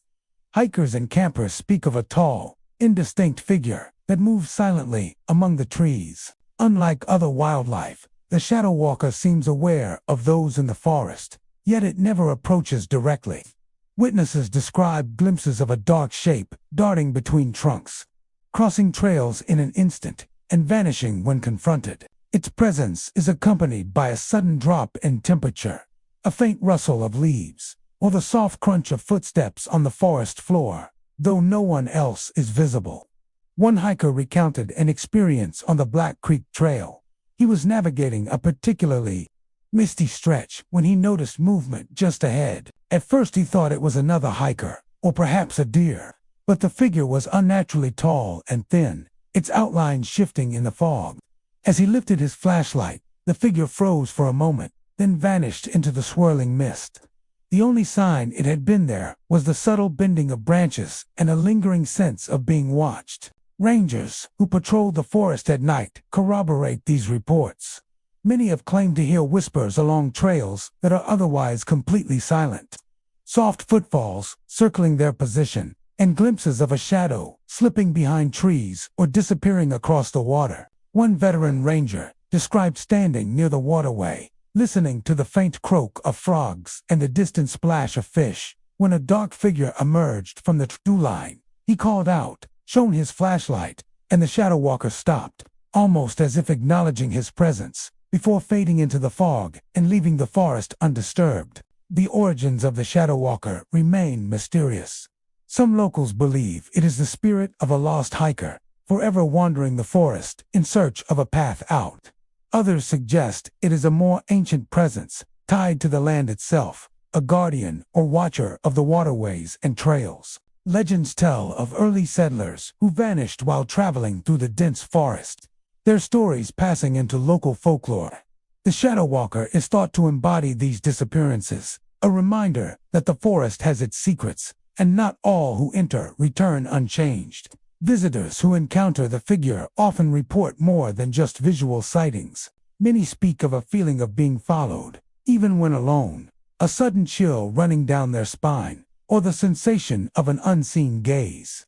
Some have noticed their surroundings subtly shifting the path, seeming longer, trees appearing closer together, or mist thickening to obscure the trail. Campers have reported waking at night to hear footsteps circling their tents, soft and deliberate, fading whenever they stir to look. Others describe hearing low whispers, incomprehensible but unmistakably human in tone, as if the forest itself is speaking in a language long forgotten. The mist plays a key role in these encounters. It rolls in from the waterways during humid nights, hugging the ground and weaving through the trees. The thick fog obscures vision, distorts sound, and makes the familiar seem alien. Hikers say that the shadow walker moves almost effortlessly through this haze, appearing and disappearing in a way that suggests it knows the forest intimately, far beyond the understanding of any living person. Some claim that the figure is not trying to harm anyone, but that it seeks to warn or guide them, keeping them from straying too far from the main trails or wandering into dangerous areas near swamps or steep ravines. Paranormal investigators visiting the area have captured some of the odd phenomena. Audio recordings pick up faint footsteps and low murmurs not audible to the human ear at the time. Infrared cameras show rapid, fleeting movements between trees where no animals should be present. Even experienced outdoorsmen have described disorientation when attempting to follow the figure, often finding themselves back where they started without realizing how they arrived. Despite its eerie reputation, Pat Harrison waterway forests remain a popular destination. Daytime visitors enjoy fishing, hiking, and wildlife observation, while those brave enough to venture out at night may find themselves sharing the forest with the shadow walker. The experiences shared by hikers, campers, and rangers alike form a collective understanding. The forest is alive after dark in a way that is different from the natural sounds of birds or animals. Something watches, something moves, and something remains unseen. Encounters with the shadow walker leave lasting impressions. Witnesses describe a profound mixture of awe and unease, a sense that they have glimpsed something beyond ordinary reality. Some leave with stories of fleeting glimpses in the fog, footsteps echoing in the night, and whispers carried on the wind. Others speak of subtle lessons, learned paths avoided, caution exercised, and respect for the forest's hidden depths. Even when the morning sun pierces the mist and the trails return to their serene daytime state, those who have seen the shadow walker cannot forget. Its presence lingers in memory, in the rustle of leaves, the cool air along the waterways, and the quiet spaces between the trees. It is a reminder that Pat Harrison waterway forests, beautiful and inviting by day, hold mysteries that walk among the mist at night, forever elusive, forever watching, and forever a part of the forest itself. Black Creek Wilderness Area, sprawling across southern Mississippi, is a vast expanse of untouched forest, winding creeks, and dense underbrush. By day, it is a sanctuary for wildlife and a haven for hikers, fishermen, and campers seeking solitude among towering pines and sprawling hardwoods. The air is rich with the scent of damp earth and the hum of insects, while sunlight filters through the leaves, casting shifting patterns across the forest floor. Yet when night descends, Black Creek transforms. The gentle babbling of streams and rustling of leaves give way to eerie sounds that have puzzled visitors for decades. Animal noises that strangely mimic human voices, whispering secrets long buried and long forgotten. Campers who have spent nights in the wilderness recount chilling experiences. Around the campfire, laughter, sighs, and even conversations sometimes emerge from the darkness, perfectly imitating human tones. Yet, when one calls out or attempts to locate the source, there is nothing, no person, no equipment, just the forest itself. One camper described sitting by the creek at dusk when he heard what sounded like someone softly calling his name. He froze, straining his ears, only to realize the voice had no origin. The sound seemed to drift from the trees, the water, and the mist simultaneously. Moments later, he noticed small ripples on the creek, as though something or someone had brushed the water's edge. Yet, he saw nothing. The source of these uncanny sounds remains a mystery. Some believe the forest harbors animals with vocalizations so unusual that they mimic human speech, a rare phenomenon reported in dense wilderness areas. Others suggest a more spectral explanation, that the whispers are echoes of the past, spirits of those who once lived, worked, or perished in the area. Locals often recount stories of settlers, hunters, and travelers who vanished mysteriously, their voices rumored to linger in the wilderness, replaying fragments of their lives for those who wandered too close. One group of hikers reported an experience near a narrow trail flanked by cypress knees and moss-covered trees. As darkness fell, they began to hear what sounded like hushed whispers, words too faint to understand clearly, but over time, the whispers seemed to take shape, forming fragments of phrases. "Don't go further. Remember me, I am still here." The hikers froze, their hearts racing, and tried to locate the source, shining flashlights into the thick undergrowth. The misty air carried the sounds unevenly, making it impossible to pinpoint where they came from. By the time they dared to move again, the voices had ceased, leaving only the natural sounds of the forest at night. Black Creek Wilderness is also notorious for the strange behavior of its wildlife after sunset. Owls, foxes, and raccoons produce calls that seem unusually melodic or deliberate, sometimes rising and falling in cadence, almost like speech. Some campers insist that these calls are not random. They seem to respond to human presence, mimicking words or names heard earlier in the evening. One camper reported hearing a chorus of whispers repeat a phrase he had muttered in passing hours before. "The path is hidden." He was certain he had spoken it aloud only once, and the thought that it had been repeated by some unseen force left him shaken. Rangers and naturalists acknowledge the unusual phenomena, though they avoid labeling them as paranormal. They note the unique acoustics of the wilderness. The creeks, ravines, and dense foliage create natural echoes and distortions, amplifying and blending sounds in strange ways. Yet even the most experienced outdoorsmen admit there are moments when the forest feels alive in ways beyond explanation. Footsteps crunch in the underbrush when no one is nearby. Rustling leaves sound like soft conversation, and shadows seem to move against a grain of natural light. Some of the most unsettling accounts occur near the banks of Black Creek itself. Visitors fishing or hiking along the water have reported hearing whispers that recount intimate details of lives long past, lost loves, tragedies, or secrets of people who once lived in the region. One hiker claimed he heard the voice of a young woman lamenting the loss of her family during a flood decades ago. The voice was so clear it brought tears to his eyes. Yet, when he tried to follow it, he found only the fog rising from the creek and empty banks lined with ancient trees. The combination of natural and supernatural elements creates an atmosphere of tension and fascination. Hikers often describe a feeling of being watched, even when no one else is around. Shadows stretch unnaturally, and mist gathers in patches that seem to follow them along the trail. Those who linger after dark report a heightened sense of hearing, noticing whispers, clicks, and murmurs that vanish as soon as they try to focus on them.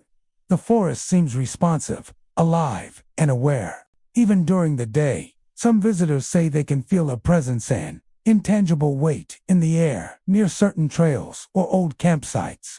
Objects may shift slightly, fallen branches arranged differently than they were the day before.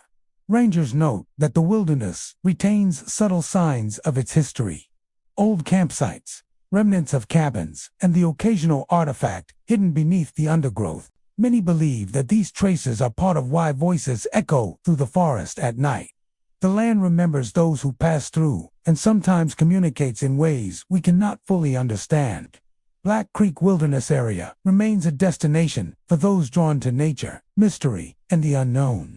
Its trails, waterways, and dense forests offer beauty, solitude, and adventure by day. But as night falls, the forest transforms into a realm of whispers, footsteps, and inexplicable sounds that hint at a world beyond the visible. Campers and hikers alike recount stories of voices that mimic their own, whispers that recount the past, and sounds that seem to follow them along the misty trails. The forest's uncanny ability to echo human-like sounds, combined with the lingering presence of history, creates an atmosphere that is at once beautiful, haunting, and impossible to ignore.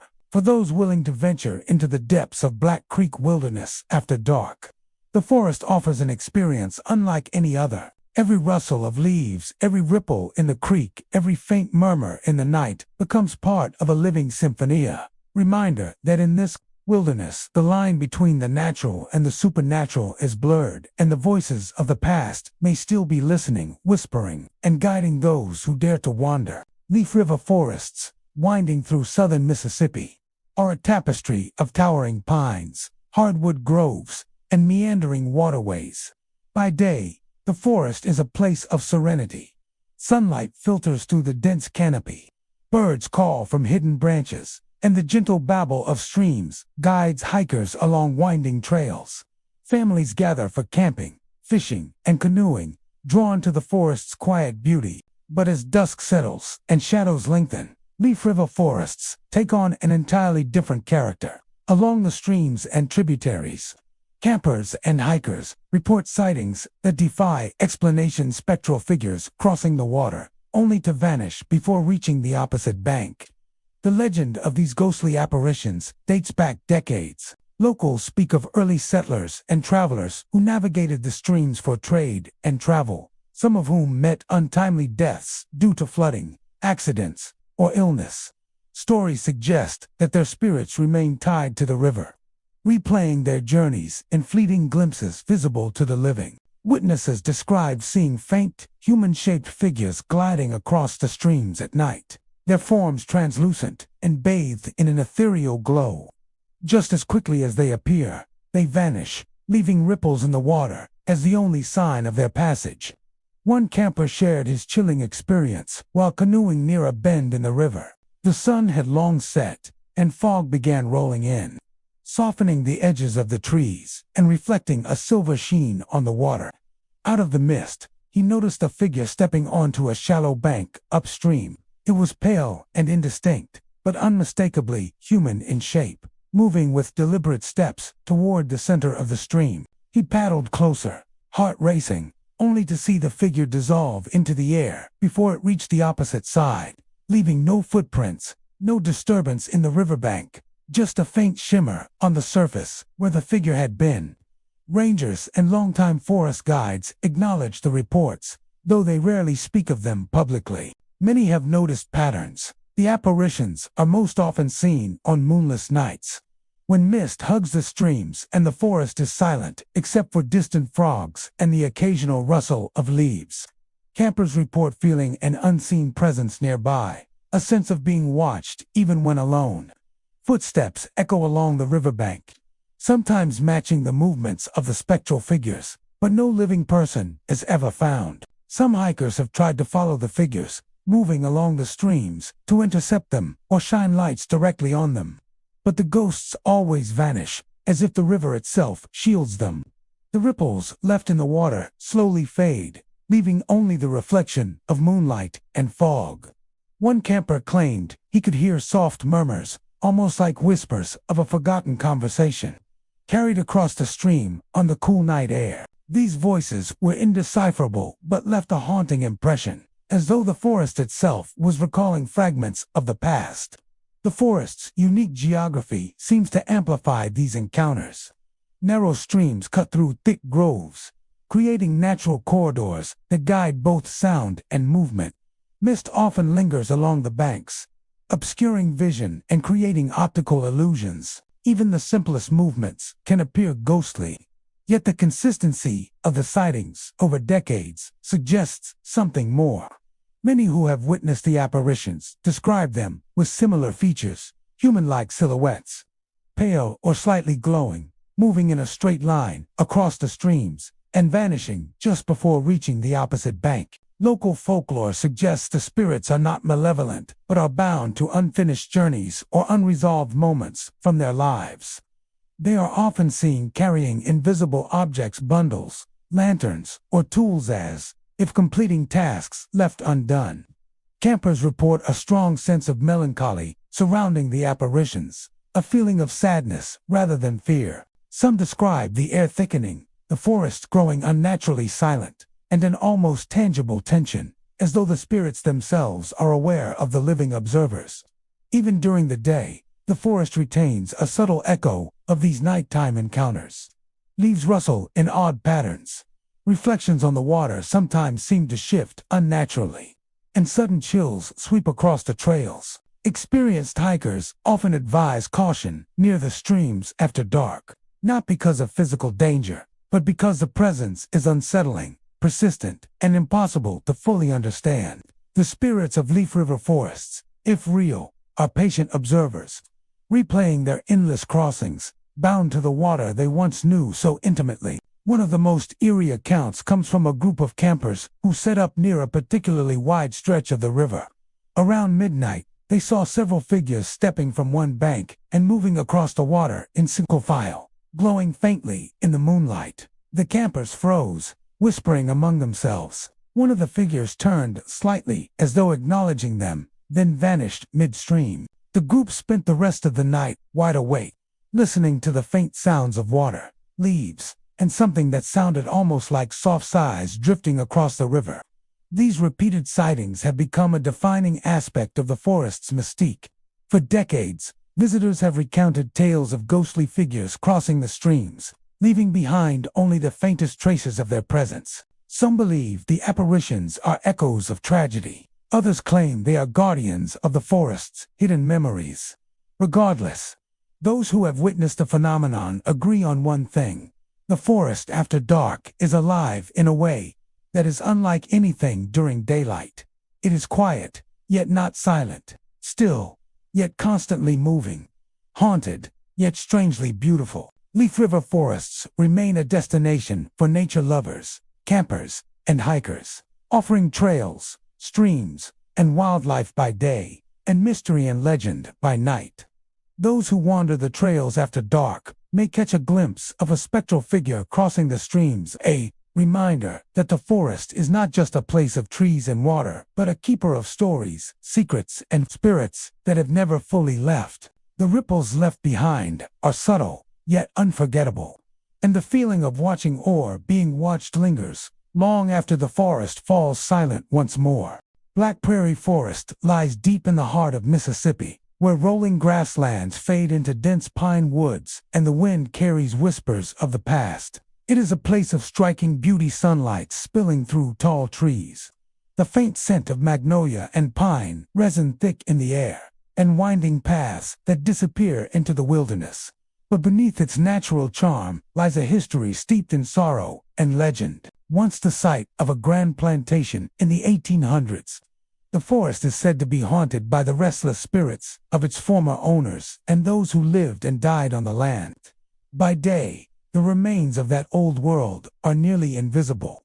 Only a few cracked stones, fragments of brick, and the faint outline of a foundation buried beneath moss hint at the life that once flourished there. Birds sing from the treetops, and the forest hums with the sound of cicadas. Yet, as the sun sinks and the air grows still, Black Prairie transforms. Locals warn travelers not to linger after dark, when the forest's shadows lengthen and the line between the living and the dead begins to blur. The haunting tales date back generations. According to local lore, the plantation was once owned by the Caldwell family, a wealthy couple known for their sprawling estate, vast fields, and opulent gatherings. The Civil War brought ruin, and with it, tragedy. Some say the Caldwells perished when their home was set ablaze during a raid, while others claim the patriarch, overcome by loss, took his own life beneath the pines. Whatever the truth, those who venture into Black Prairie Forest at midnight swear that the Caldwells never left. Campers and hikers tell eerily similar stories. Just after midnight, faint lights appear between the trees, soft, golden glows like candle flames flickering in the dark. At first, they seem far away, but before long, they drift closer, weaving slowly between the pines. Those who remain still claim to see the silhouettes of a man and woman walking side by side. The woman's long dress shimmers faintly, while the man's outline is dark and tall. Neither figure makes a sound, and their faces are always obscured by mist.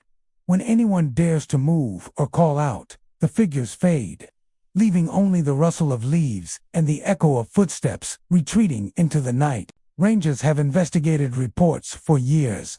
They've found no evidence of intruders or lights, but the stories persist. Some believe the phenomena are tricks of the eye, reflections of moonlight on mist, or the glow of fireflies amplified by fog. Others are convinced the lights are something beyond explanation, echoes of a world that refuses to fade. One of the most chilling encounters came from a traveler who lost his way in the forest one autumn night. He described hearing distant music, soft, lilting notes of a violin drifting through the air. The sound grew stronger as he followed it, guiding him through the darkness until he reached a small clearing.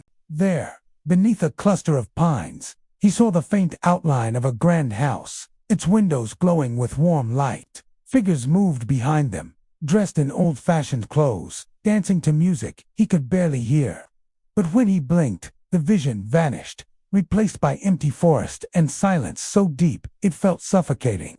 Locals say the plantation grounds still hold echoes of its past. On certain nights, the scent of smoke fills the air, though no fire burns, and the sound of horses' hooves can be heard clattering along the long-forgotten road that once led to the manor. Sometimes, people claim to hear voices softly arguing, weeping, or calling out names that no longer belong to anyone living. Even the animals seem uneasy in those woods. Dogs refuse to enter the area after dark, and horses spook for no apparent reason when led near the old plantation site. The pines that now cover the land are said to have grown over the ashes of the original house. Their tall, narrow trunks creak in the wind, producing eerie, human-like sounds that add to the forest's haunting reputation. Some visitors have reported cold spots that appear suddenly, patches of air so chilled that breath becomes visible even in the warm Mississippi night. Cameras malfunction, and batteries drain inexplicably. One paranormal group that visited the site claimed to capture faint voices on audio recordings, fragments of words like home and fire, whispered so softly they were almost lost to the static. But not all who experience the haunting speak with fear. Some describe a deep sadness in the air, as though the spirits are not angry but lost. The Caldwell's tale is one of love and loss, of lives cut short and memories tied to the land they cherished. It is said that the woman's spirit often appears near a small grove where magnolias still bloom, kneeling as if searching for something. A few witnesses swear they heard her whisper, a man's named Thomas B., for vanishing in a swirl of mist. Every year, as autumn approaches and the nights grow longer, the legends of Black Prairie Forest draw curious visitors, hoping to glimpse the spectral figures for themselves.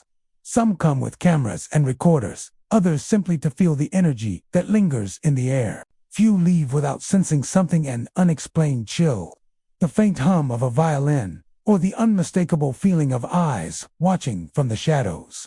To this day, no one has been able to explain the mysteries that surround the forest. Skeptics call them tricks of the mind, born of imagination and history. Believers insist they are proof that the past still walks among us. Whatever the truth, Black Prairie Forest remains a place where history and haunting intertwine, a living monument to lives that once were, and spirits that refuse to fade. Those who stand among its midnight pines often describe the same final image, to faint figures walking hand in hand, their shapes glowing softly as they cross through the trees. The man pauses, as though glancing back toward where his home once stood, while the woman's form flickers like the flame of a candle.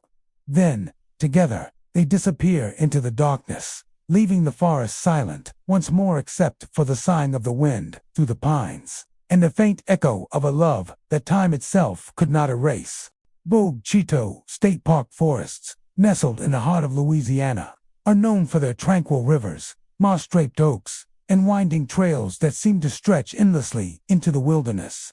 By day, the forest hums with life, birds call from the treetops, the water ripples with the movement of fish, and sunlight sparkles through the leaves like scattered gold. But when the sun dips below the horizon, the forest's beauty takes on a darker, more mysterious tone. It is then that the legends of glowing orbs and ghostly cries come to life. Stories whispered by campers, rangers, and hikers who have witnessed what they cannot explain. Visitors who stay after dark often speak of strange lights drifting above the trails, soft pulsating orbs that hover in silence. They move with purpose, weaving through the trees and floating low over the ground as if searching for something. Some glow white, others blue or green, their light dim but steady, unlike the flicker of fireflies or the beam of a flashlight. When approached, the orbs vanish instantly, reappearing a short distance away as if teasing those who dare to follow. The earliest tales of these orbs date back generations.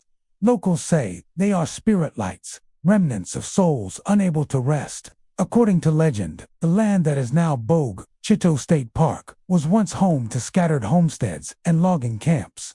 Life was hard, and tragedy was common. Accidents, sickness, and floods claimed many lives. It is said that the glowing orbs are the spirits of those who died near the river, wandering the forest in eternal silence. Some believe the lights guide lost travelers to safety, while others insist they lure the unwary deeper into the woods, never to return. Near the park's old structures, where remnants of early settlements still stand, weathered cabins, stone chimneys, and rusted tools half buried in the soil, another phenomenon has been reported. Late at night, faint cries echo through the trees. The sounds drift on the wind, sometimes sharp and sudden, other times soft and mournful. Campers describe them as the voices of women or children, though the words are never clear. Some say the cries come from the spirits of families who once lived and died here, separated by floods or storms that swept through the region more than a century ago. One park ranger, working a late shift, recalled hearing the cries while patrolling near one of the older cabins. He stopped his truck and turned off the engine, listening. The night was calm, the only sound the chirping of crickets until the cries came again, faint and distant but unmistakably human. They rose and fell like sobs carried through the trees. When he shone his flashlight toward the sound, the beam caught nothing but empty air and the glimmer of mist curling around the forest floor. Moments later, he noticed a pale blue orb floating just above the path, swaying gently as if in rhythm with the unseen voice. When he took a single step forward, the light blinked out, leaving behind only darkness. Stories like his are common among those who work or camp within the park. Some visitors claim the orbs appear most frequently near water along the riverbanks, near the small bridges, or hovering above the swampy clearings. Others insist the lights are connected to the cries, appearing just moments before or after the sounds begin. One group of campers reported seeing 3 glowing orbs rise slowly from the ground near their tent, moving in a perfect line toward the trees. Moments later, they heard the faint wail of a woman echoing from the distance, followed by silence so deep that even the insects seemed to stop. Scientists and skeptics have offered their explanations: marsh gas igniting in the humid night air, reflections from distant lights, or natural sounds distorted by the forest's acoustics. But those who have witnessed the events firsthand remain unconvinced. The orbs, they say, move with intelligence, responding to human presence, curiosity, and fear. The cries are too distinct, too filled with emotion, to be mere echoes or tricks of the wind. Hikers who have spent nights deep within the forest describe an overwhelming sense of being watched. The deeper the trails wind into the park, the heavier the air becomes. The usual forest sounds, frogs, crickets, the gentle flow of the river, seem to fade, replaced by an eerie stillness. Then, the orbs appear, sometimes one, sometimes several, their soft glow the only light amid the darkness. They drift silently through the trees, passing over rocks and streams, and often seem to circle those who stand too long in their path. Many describe feeling a strange calm when the lights approach, followed by sudden chills that crawl up their spines when the lights vanish. The cries, too, seem to move with the forest itself. On windy nights, they drift across the treetops, rising and falling with the breeze. On still nights, they echo low and close, as if someone unseen is standing just beyond the reach of the flashlight beam. Rangers have tried recording the sounds, but the cries never seem to register clearly, only faint static or distant, untraceable murmurs. Despite its unsettling reputation, Sightings State Park remains a beloved destination. Families visit for kayaking, camping, and hiking, often unaware of the stories until night falls. Then, as the campfires dim and the forest grows quiet, a new atmosphere takes hold, one that feels ancient and watchful. The old structures seem to breathe with memory, the wind whispering through cracks in the wood like voices trying to speak. Those who have seen the glowing orbs or heard the faint cries rarely forget the experience. For some, it is awe-inspiring, a glimpse into the unknown, a brush with something beyond human understanding. For others, it is terrifying, a reminder that some places hold echoes of the past that never fade. To this day, the legends persist. On misty nights, when the river is calm and the forest is blanketed in silence, visitors say you can still see the soft lights drifting among the trees. They glide slowly above the trails, pause for a moment, then vanish as if swallowed by the air. And if you listen closely, beneath the rustle of leaves and the murmur of water, you might just hear them, the faint cries of unseen souls, forever echoing through the haunting beauty of Sightings' moonlit woods. Natchez State Forest, with its winding trails, towering pines, and quiet clearings, is a place that feels suspended in time. Located near the historic town of Natchez, Mississippi, the forest is steeped in the echoes of the past. Beneath its canopy, sunlight filters softly through the trees, dappling the forest floor in gold. Yet, as day fades into twilight, the woods take on an eerie stillness, a hush that seems to wait for something unseen. It is in those hushed hours that visitors speak of the ghostly soldier who roams the park, a spectral figure carrying a musket, appearing and disappearing like a memory caught between worlds. The legend dates back generations, tracing its roots to the Civil War, when the region surrounding Natchez was a site of skirmishes, encampments, and countless untold stories of loss. Local historians say that soldiers once used the land that is now Natchez State Forest as a rest site between marches. Some died of wounds, others from disease, and a few simply vanished into the dense woods, never to be found. One name appears in local folklore more than any other, a young Confederate soldier known only as Elias, whose spirit, they say, still patrols the trails, forever bound to his post. Those who have seen the apparition describe him as tall and thin, his uniform faded and torn, a musket cradled in his arms. His face is pale, expression solemn, eyes distant as if searching for something lost long ago. He moves slowly, almost gliding, and vanishes without a sound when approached. Campers have reported seeing him near the old logging road that cuts through the forest, especially on foggy nights when the air is thick and still. One park ranger recalled an encounter that left him shaken. During a night patrol, he noticed movement along a trail ahead. What looked like a person walking with a lantern. Thinking it was a lost hiker, he called out, but there was no response. As he drew closer, he saw that the figure wasn't holding a lantern at all, but a musket. The man was dressed in what appeared to be an old military uniform, the kind long outdated. Before the ranger could speak again, the figure stopped, turned slightly as if hearing him, and vanished into thin air. Only a faint chill in the air remained, and the distant sound of leaves rustling where no wind was blowing. Reports like his have persisted for decades. Hikers, campers, and even passing motorists claim to have glimpsed the spectral soldier. Some see him standing silently at the edge of the trail.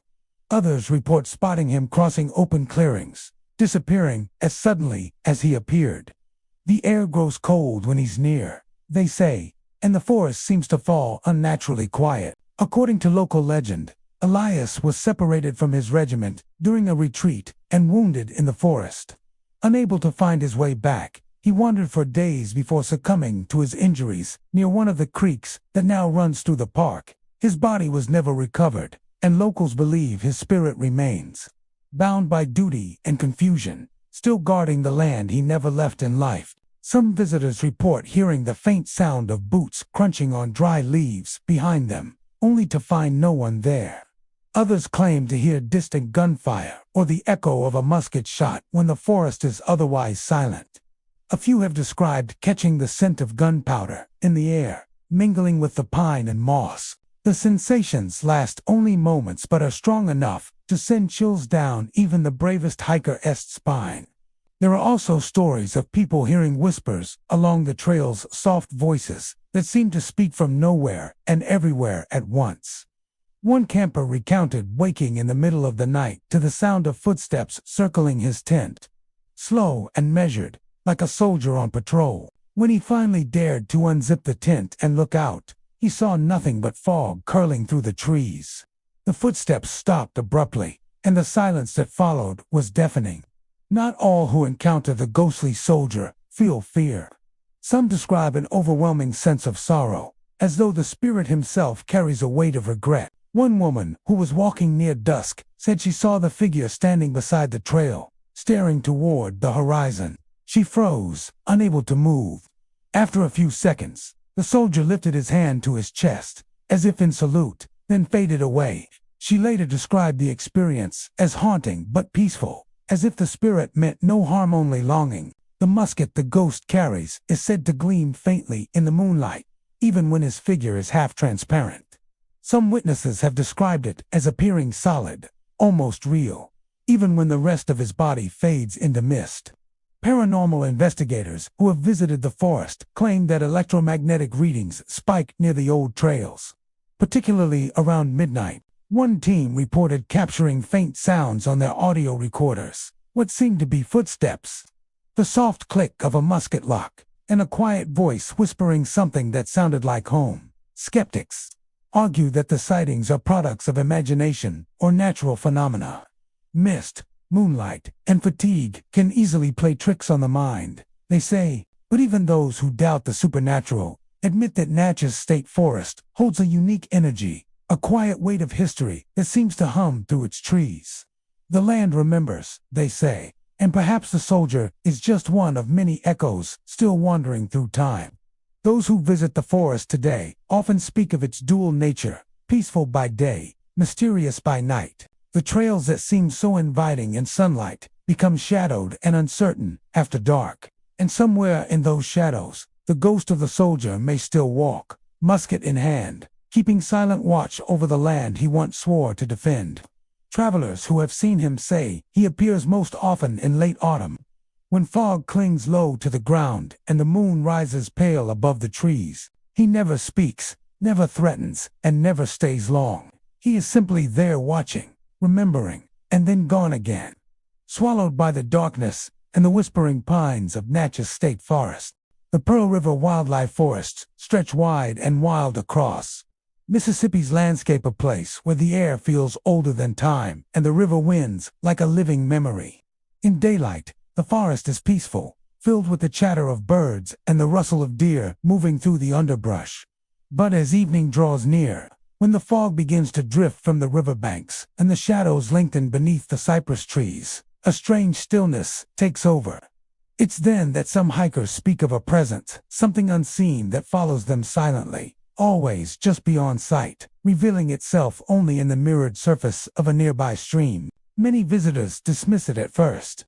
They feel a chill on their neck, the sense of being watched, the faint crunch of footsteps behind them. When they turn, there's nothing there but trees and silence. The feeling fades, returns, fades again, like the forest itself is breathing.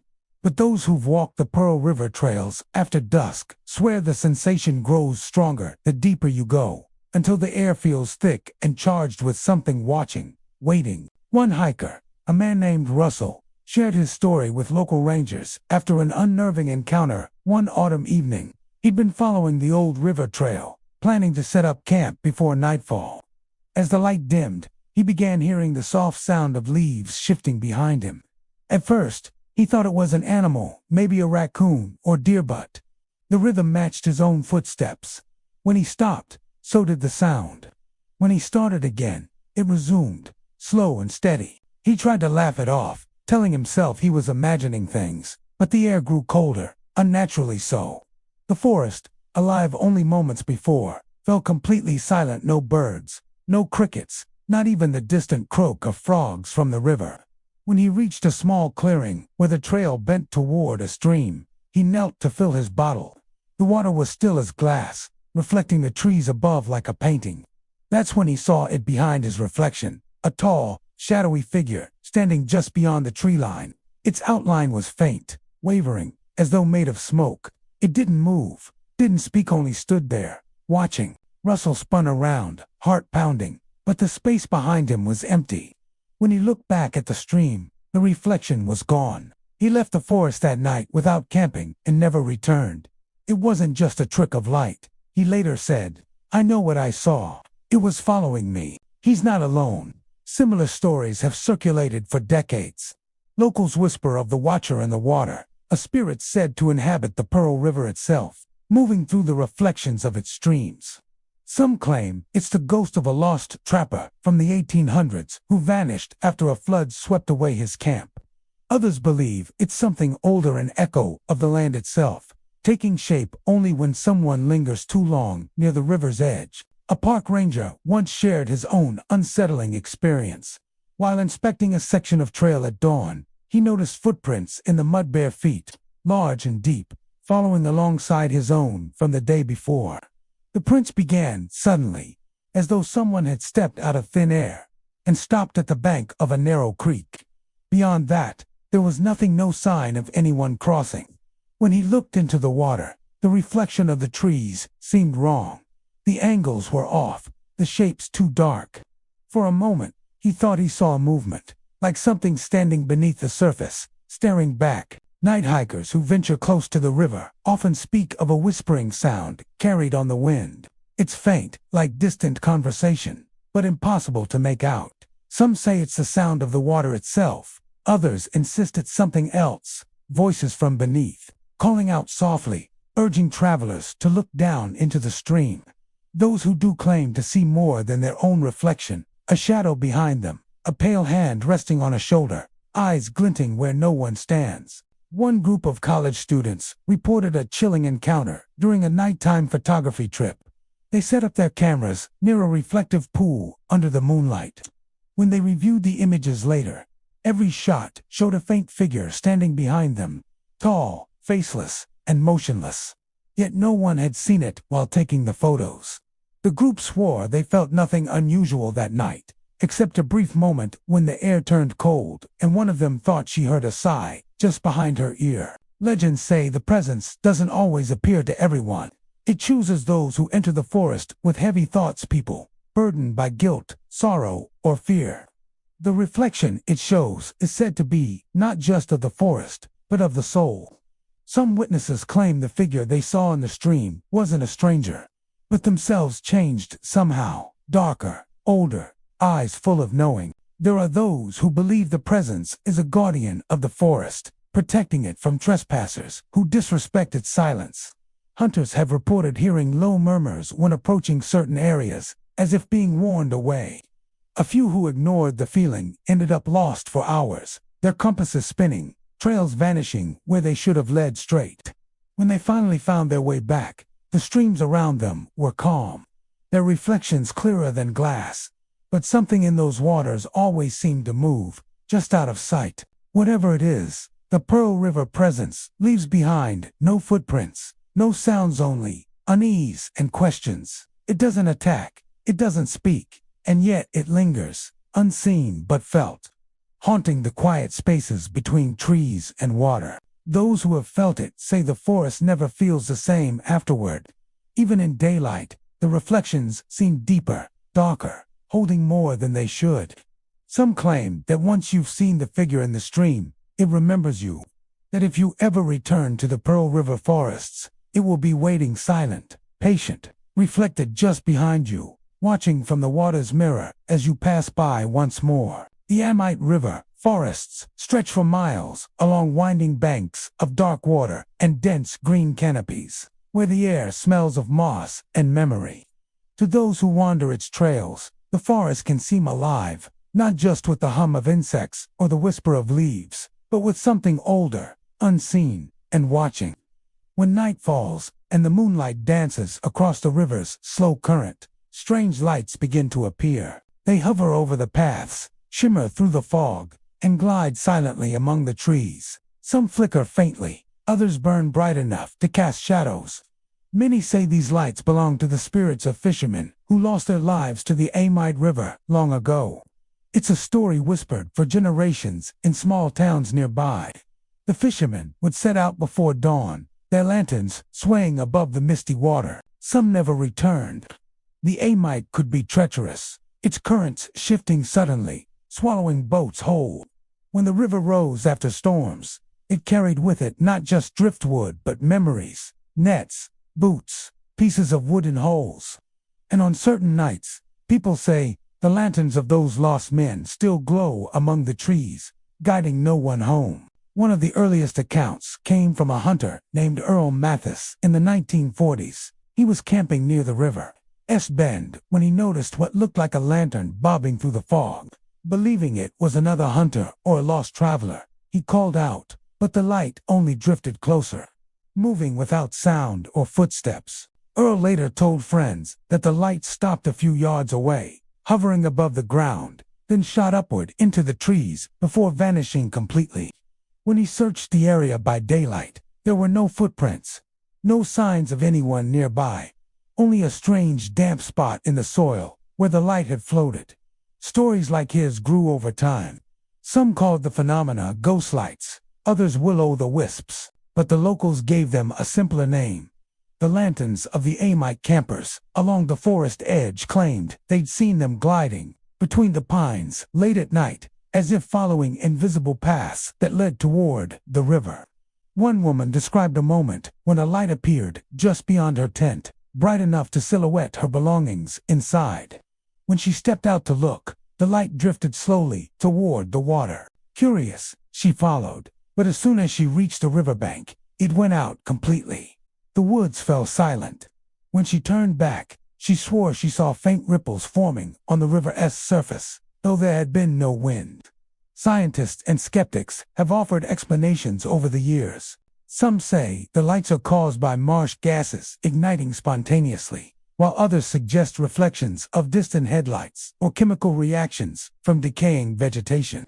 Yet those who have seen the lights up close insist they behave with purpose, almost as if aware of being watched.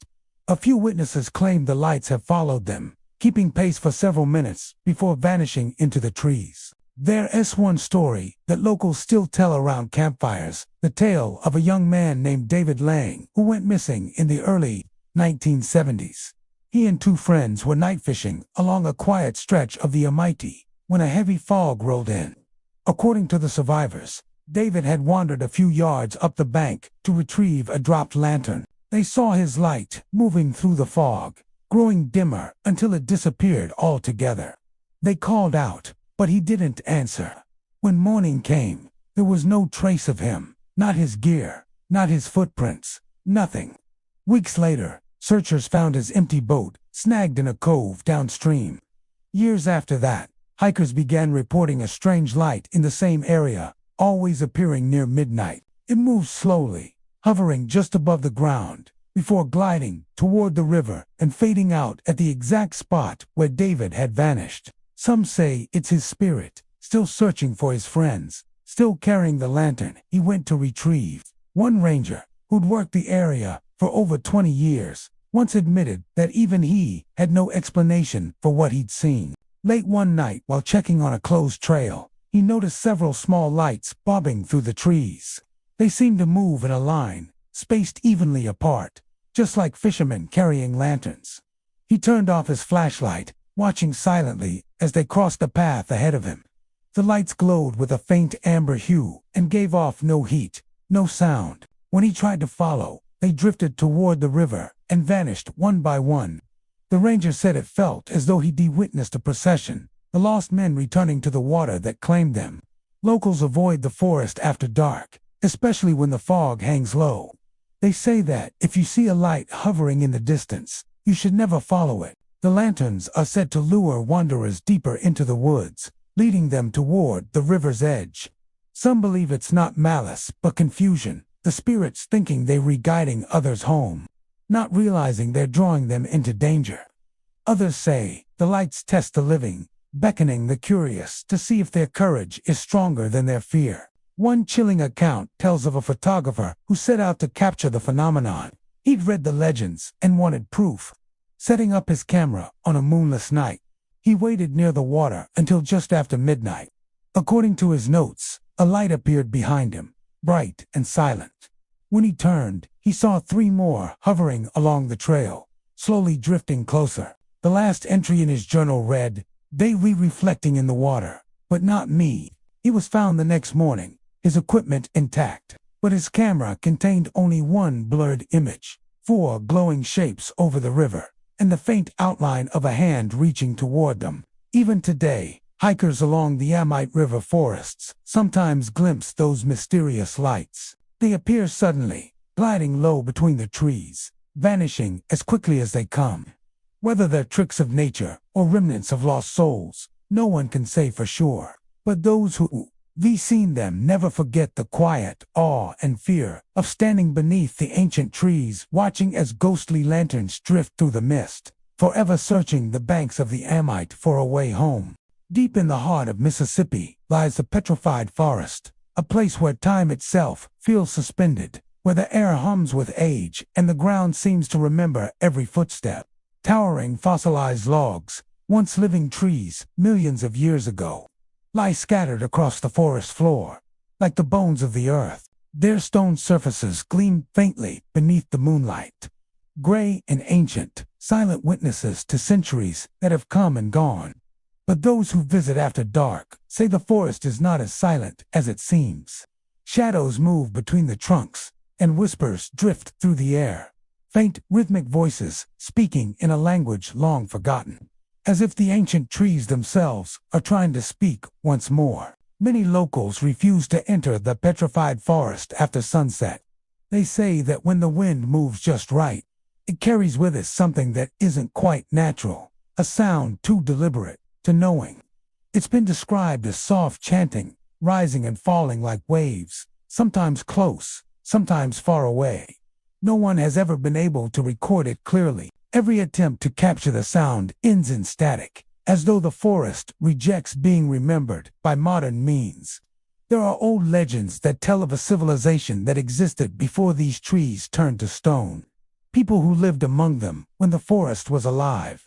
Some believe the spirits of those ancient dwellers still linger, bound to the land that swallowed their homes and turned their world into stone. Others say the whispers belong to the forest itself, that the petrified wood holds memories, ancient energy that stirs when the night grows quiet enough to listen.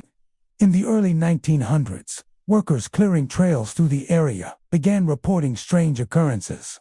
One man claimed he saw figures moving between the fossilized logs, tall, thin shapes that flickered like smoke. When he called out, the shadows stopped and turned toward him, but before his eyes could adjust, they vanished completely.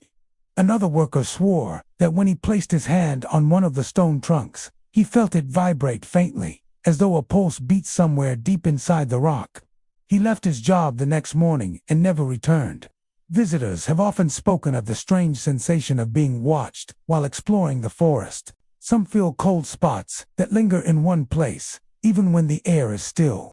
Others report seeing shifting movement in their peripheral vision, dark forms weaving between the ancient stones.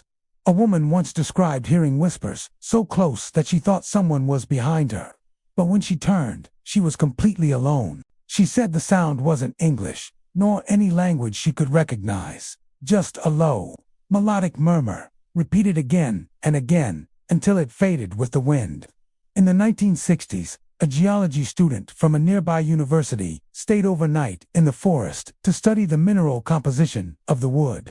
He set up his tent near one of the largest petrified trunks and took notes by lantern light. Around midnight, his journal entries became frantic. He wrote of feeling a pressure in the air, a heaviness that seemed to press down on him from all sides.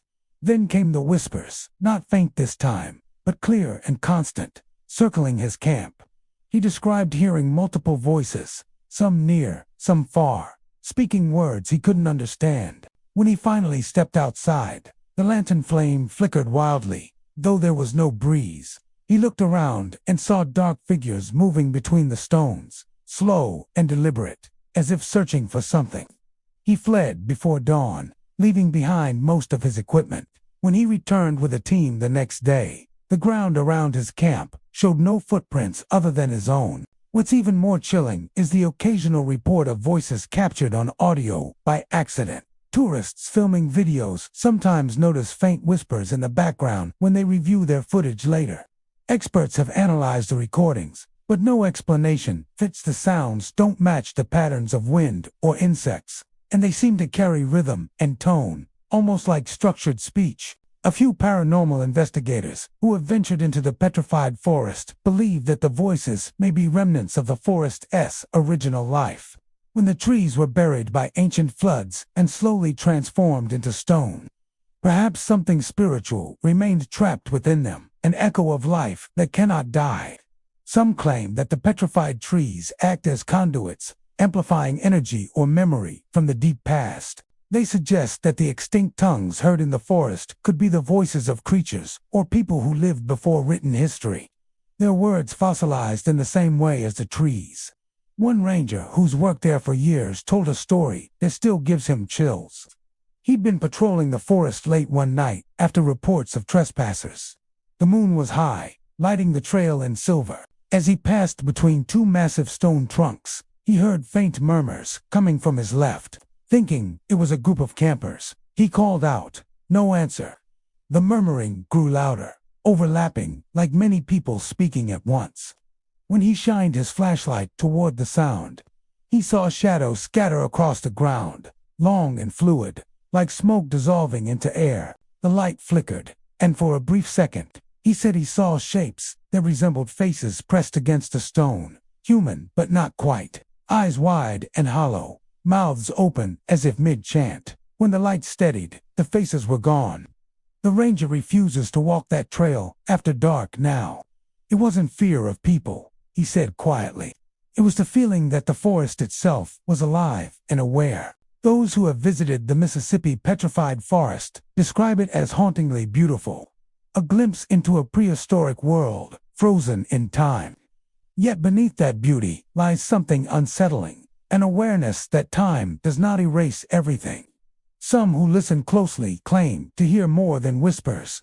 They speak of patterns, like ancient songs, repeating across the centuries.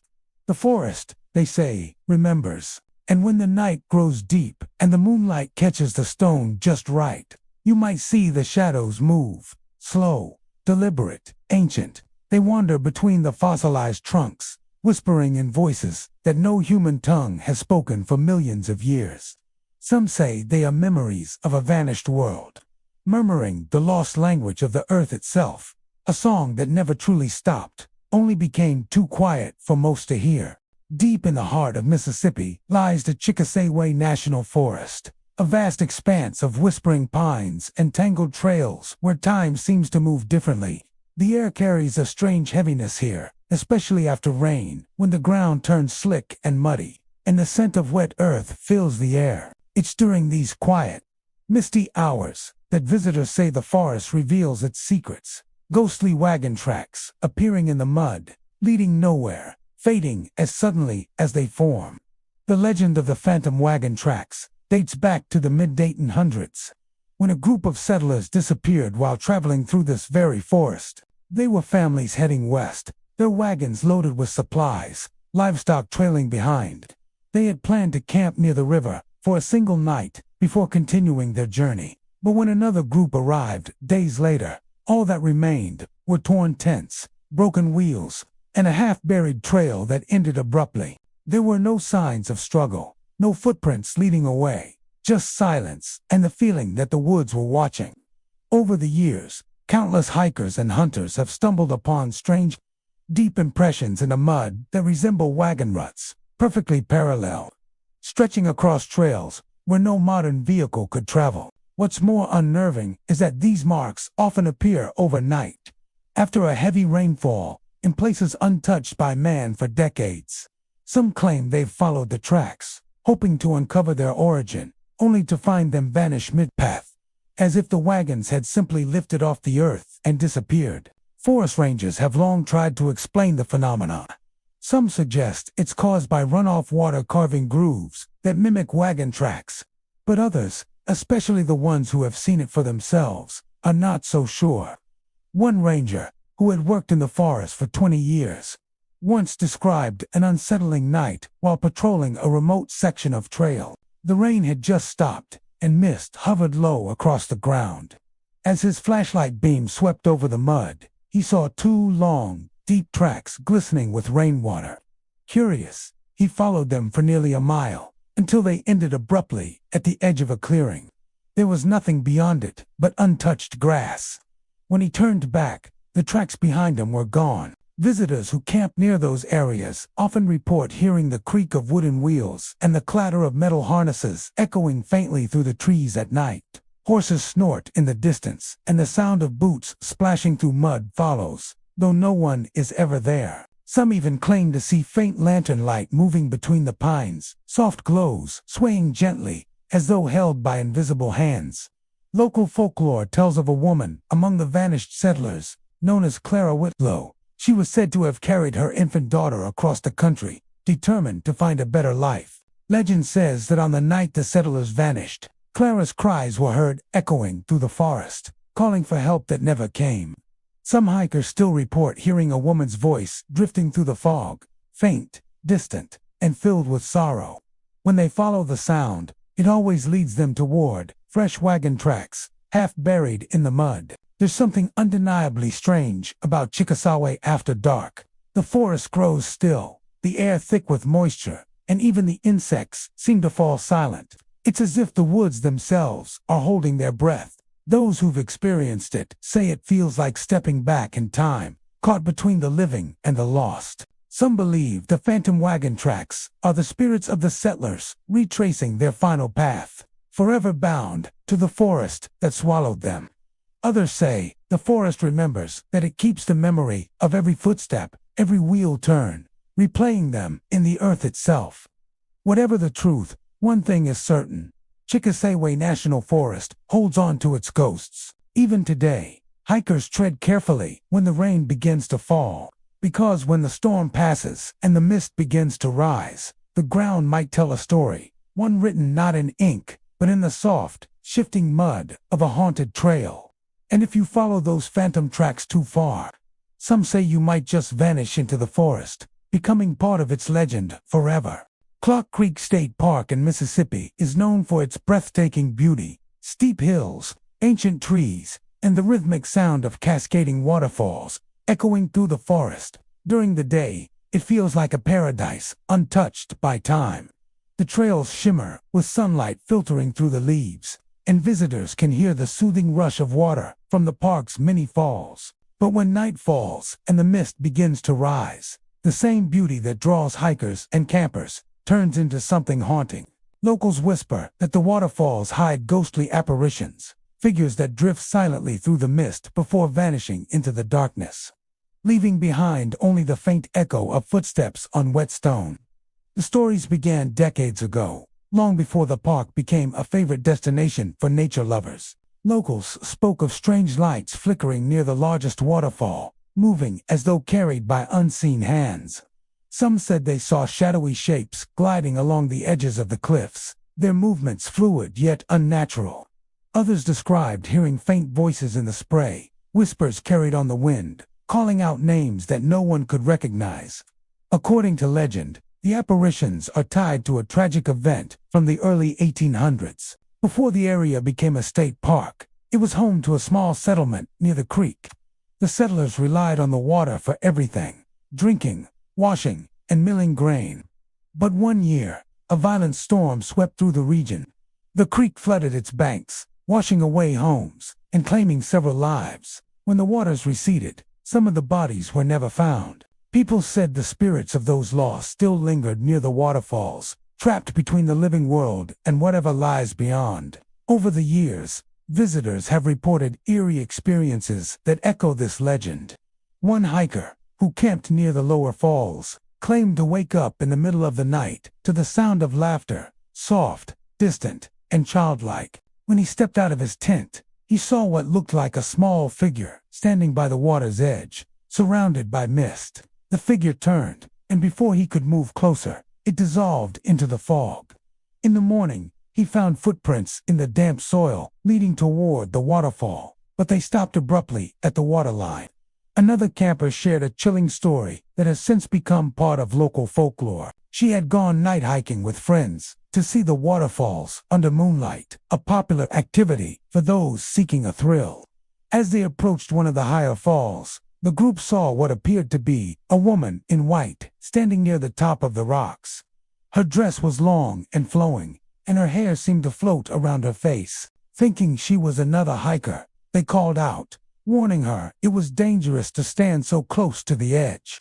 The woman turned toward them, and for a brief second, they saw her face pale, with hollow eyes that glowed faintly blue. Then, she stepped backward into the mist and vanished. When they rushed to the top, there was no one there. The rocks were slick with water, but not a single footprint could be found. Rangers working at the park have also had their share of unsettling encounters. One ranger recalled locking up the observation deck late one evening when he noticed movement near the base of a waterfall. He saw what looked like two figures, one tall, one small, standing side by side, holding hands. At first, he thought they were late-night hikers. But as he watched, the taller figure slowly faded until both disappeared completely. When he checked the area moments later, there was no sign anyone had been there. The air, he said, was colder near the water, thick with mist that shimmered like silver in his flashlight beam. Scientists and skeptics have tried to explain the sightings.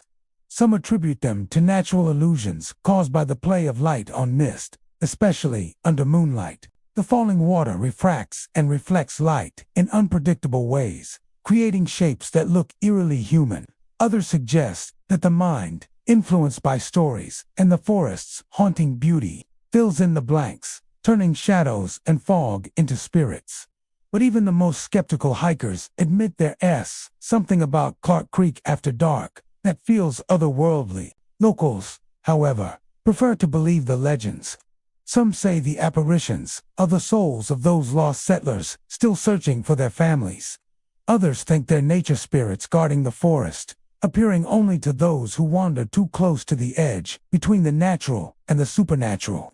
There's even a tale of a woman who drowned trying to save her child from the flooded creek. On certain nights, when the fog is thick and the air carries the scent of rain, visitors claim to see her walking the paths, calling softly for her child, her voice blending with the sound of falling water.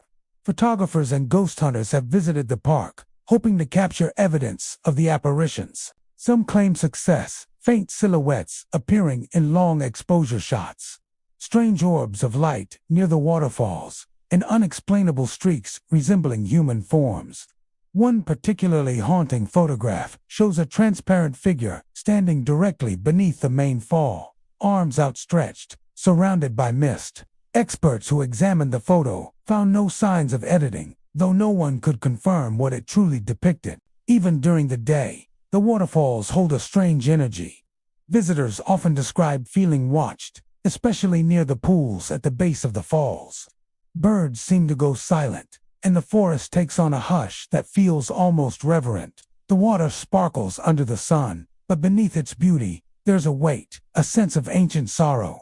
Those who love Clark Creek say it's this very mystery that gives the park its magic. The waterfalls don't just flow over rock and moss, they flow over history, memory, and perhaps even lost souls. Whether the apparitions are real or imagined, they have become part of the forest's story, woven into every drop of water and every curl of mist. And so, when the night air grows cool and fog begins to rise, those who walk the trails know to tread quietly. The ghosts of Clark Creek reveal themselves only briefly, glimpsed between the shadows and the spray, as if reminding visitors that beauty and mystery often live side by side. The waterfalls keep their secrets well, and the spirits who haunt them seem content to remain part of the mist, forever fading, forever watching, vanishing just before anyone can get close enough to know the truth. Deep within the Sardis wildlife forests of Mississippi, where pine and oak intertwine in an endless canopy and the wind hums through the underbrush like an old forgotten tune, locals speak of a legend that chills the blood of anyone who dares to wander after dark. They call him the Hunter of Sardis, a spectral figure whose cries pierce the night air, warning travelers and trespassers alike to turn back before unseen dangers claim them too. The story begins long before the forest became protected land. Back when settlers and trappers roamed the area in the early 1800s, one hunter, known only as Elias Crane, was famed for his unmatched skill and for venturing deeper into the wilderness than anyone else dared. He hunted not just for survival, but for challenge, often boasting that no creature, man or beast, could escape his aim. But one harsh winter, Elias disappeared without a trace. The search party that went looking for him found only his rifle, propped against a tree, and strange claw marks carved into the surrounding trunks. There were no footprints, no blood, and no body, just the echo of wind through the trees and a lingering sense that something had gone terribly wrong. As spring returned, locals began hearing eerie sounds drifting through the forest at night, the distant wail of a hunting horn, followed by the thunder of phantom footsteps crashing through the brush. Some said it was Elias, still hunting in the afterlife, bound to the forest by a curse. Others believed he had fallen prey to something ancient, a force that claimed his spirit, and now used his voice to warn others away. Over time, the sightings grew stranger. Campers reported hearing a man's cry echoing through the woods, not a scream, but a deep, mournful call that seemed to come from everywhere at once. It would start low and distant, then rise into a haunting wail that made the hair on the back of their necks stand up. Some claimed the sound was followed by rustling branches, as though something massive moved just out of sight.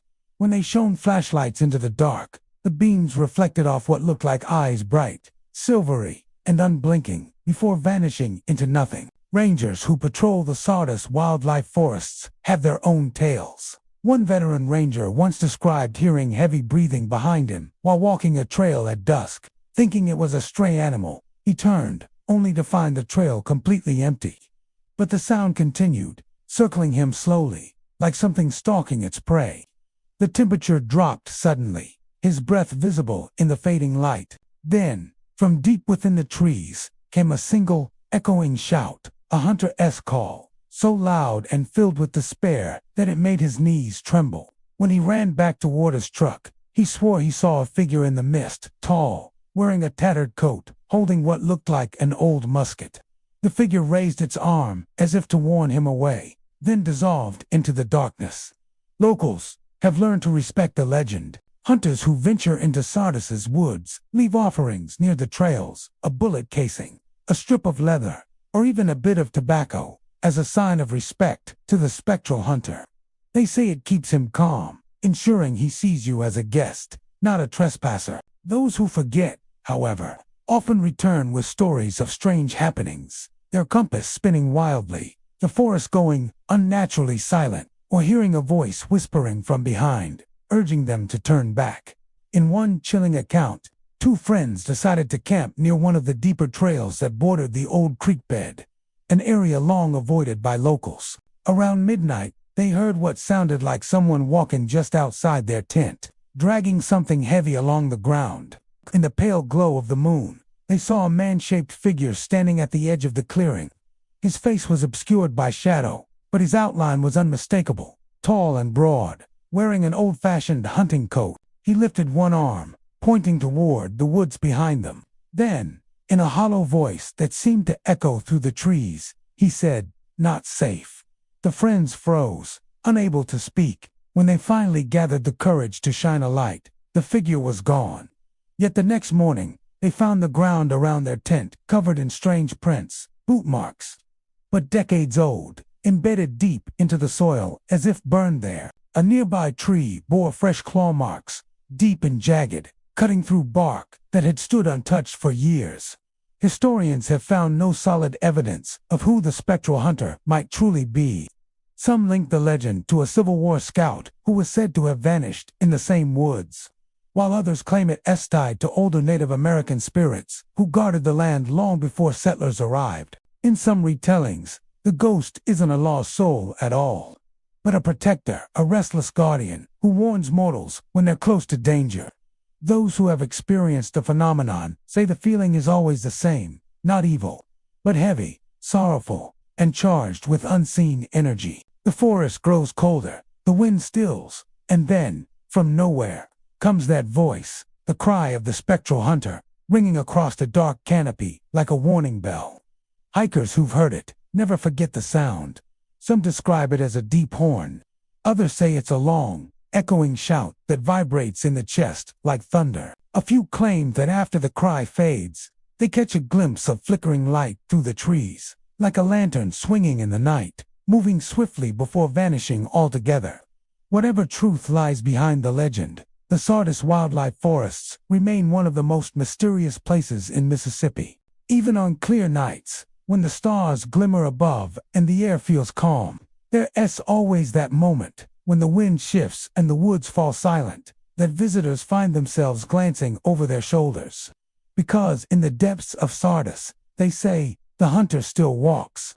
His voice echoes through the trees, not as a threat, but as a solemn warning for those who wander too far into the dark. His cry is both a curse and a gift, a final chance to turn back before the forest decides you're never leaving at all. And there we have it, 25 of Mississippi's most haunted forests, each one holding stories that chill the soul and linger long after dark. From ghostly apparitions to unexplained sounds and mysterious lights, these forests remind us that history never truly rests. Thank you for wandering these haunted woods with me tonight. When you hear the wind rustle through the trees or see shadows dance in the moonlight, remember, the spirits may be watching, waiting, whispering their secrets. Sleep tight, if you can.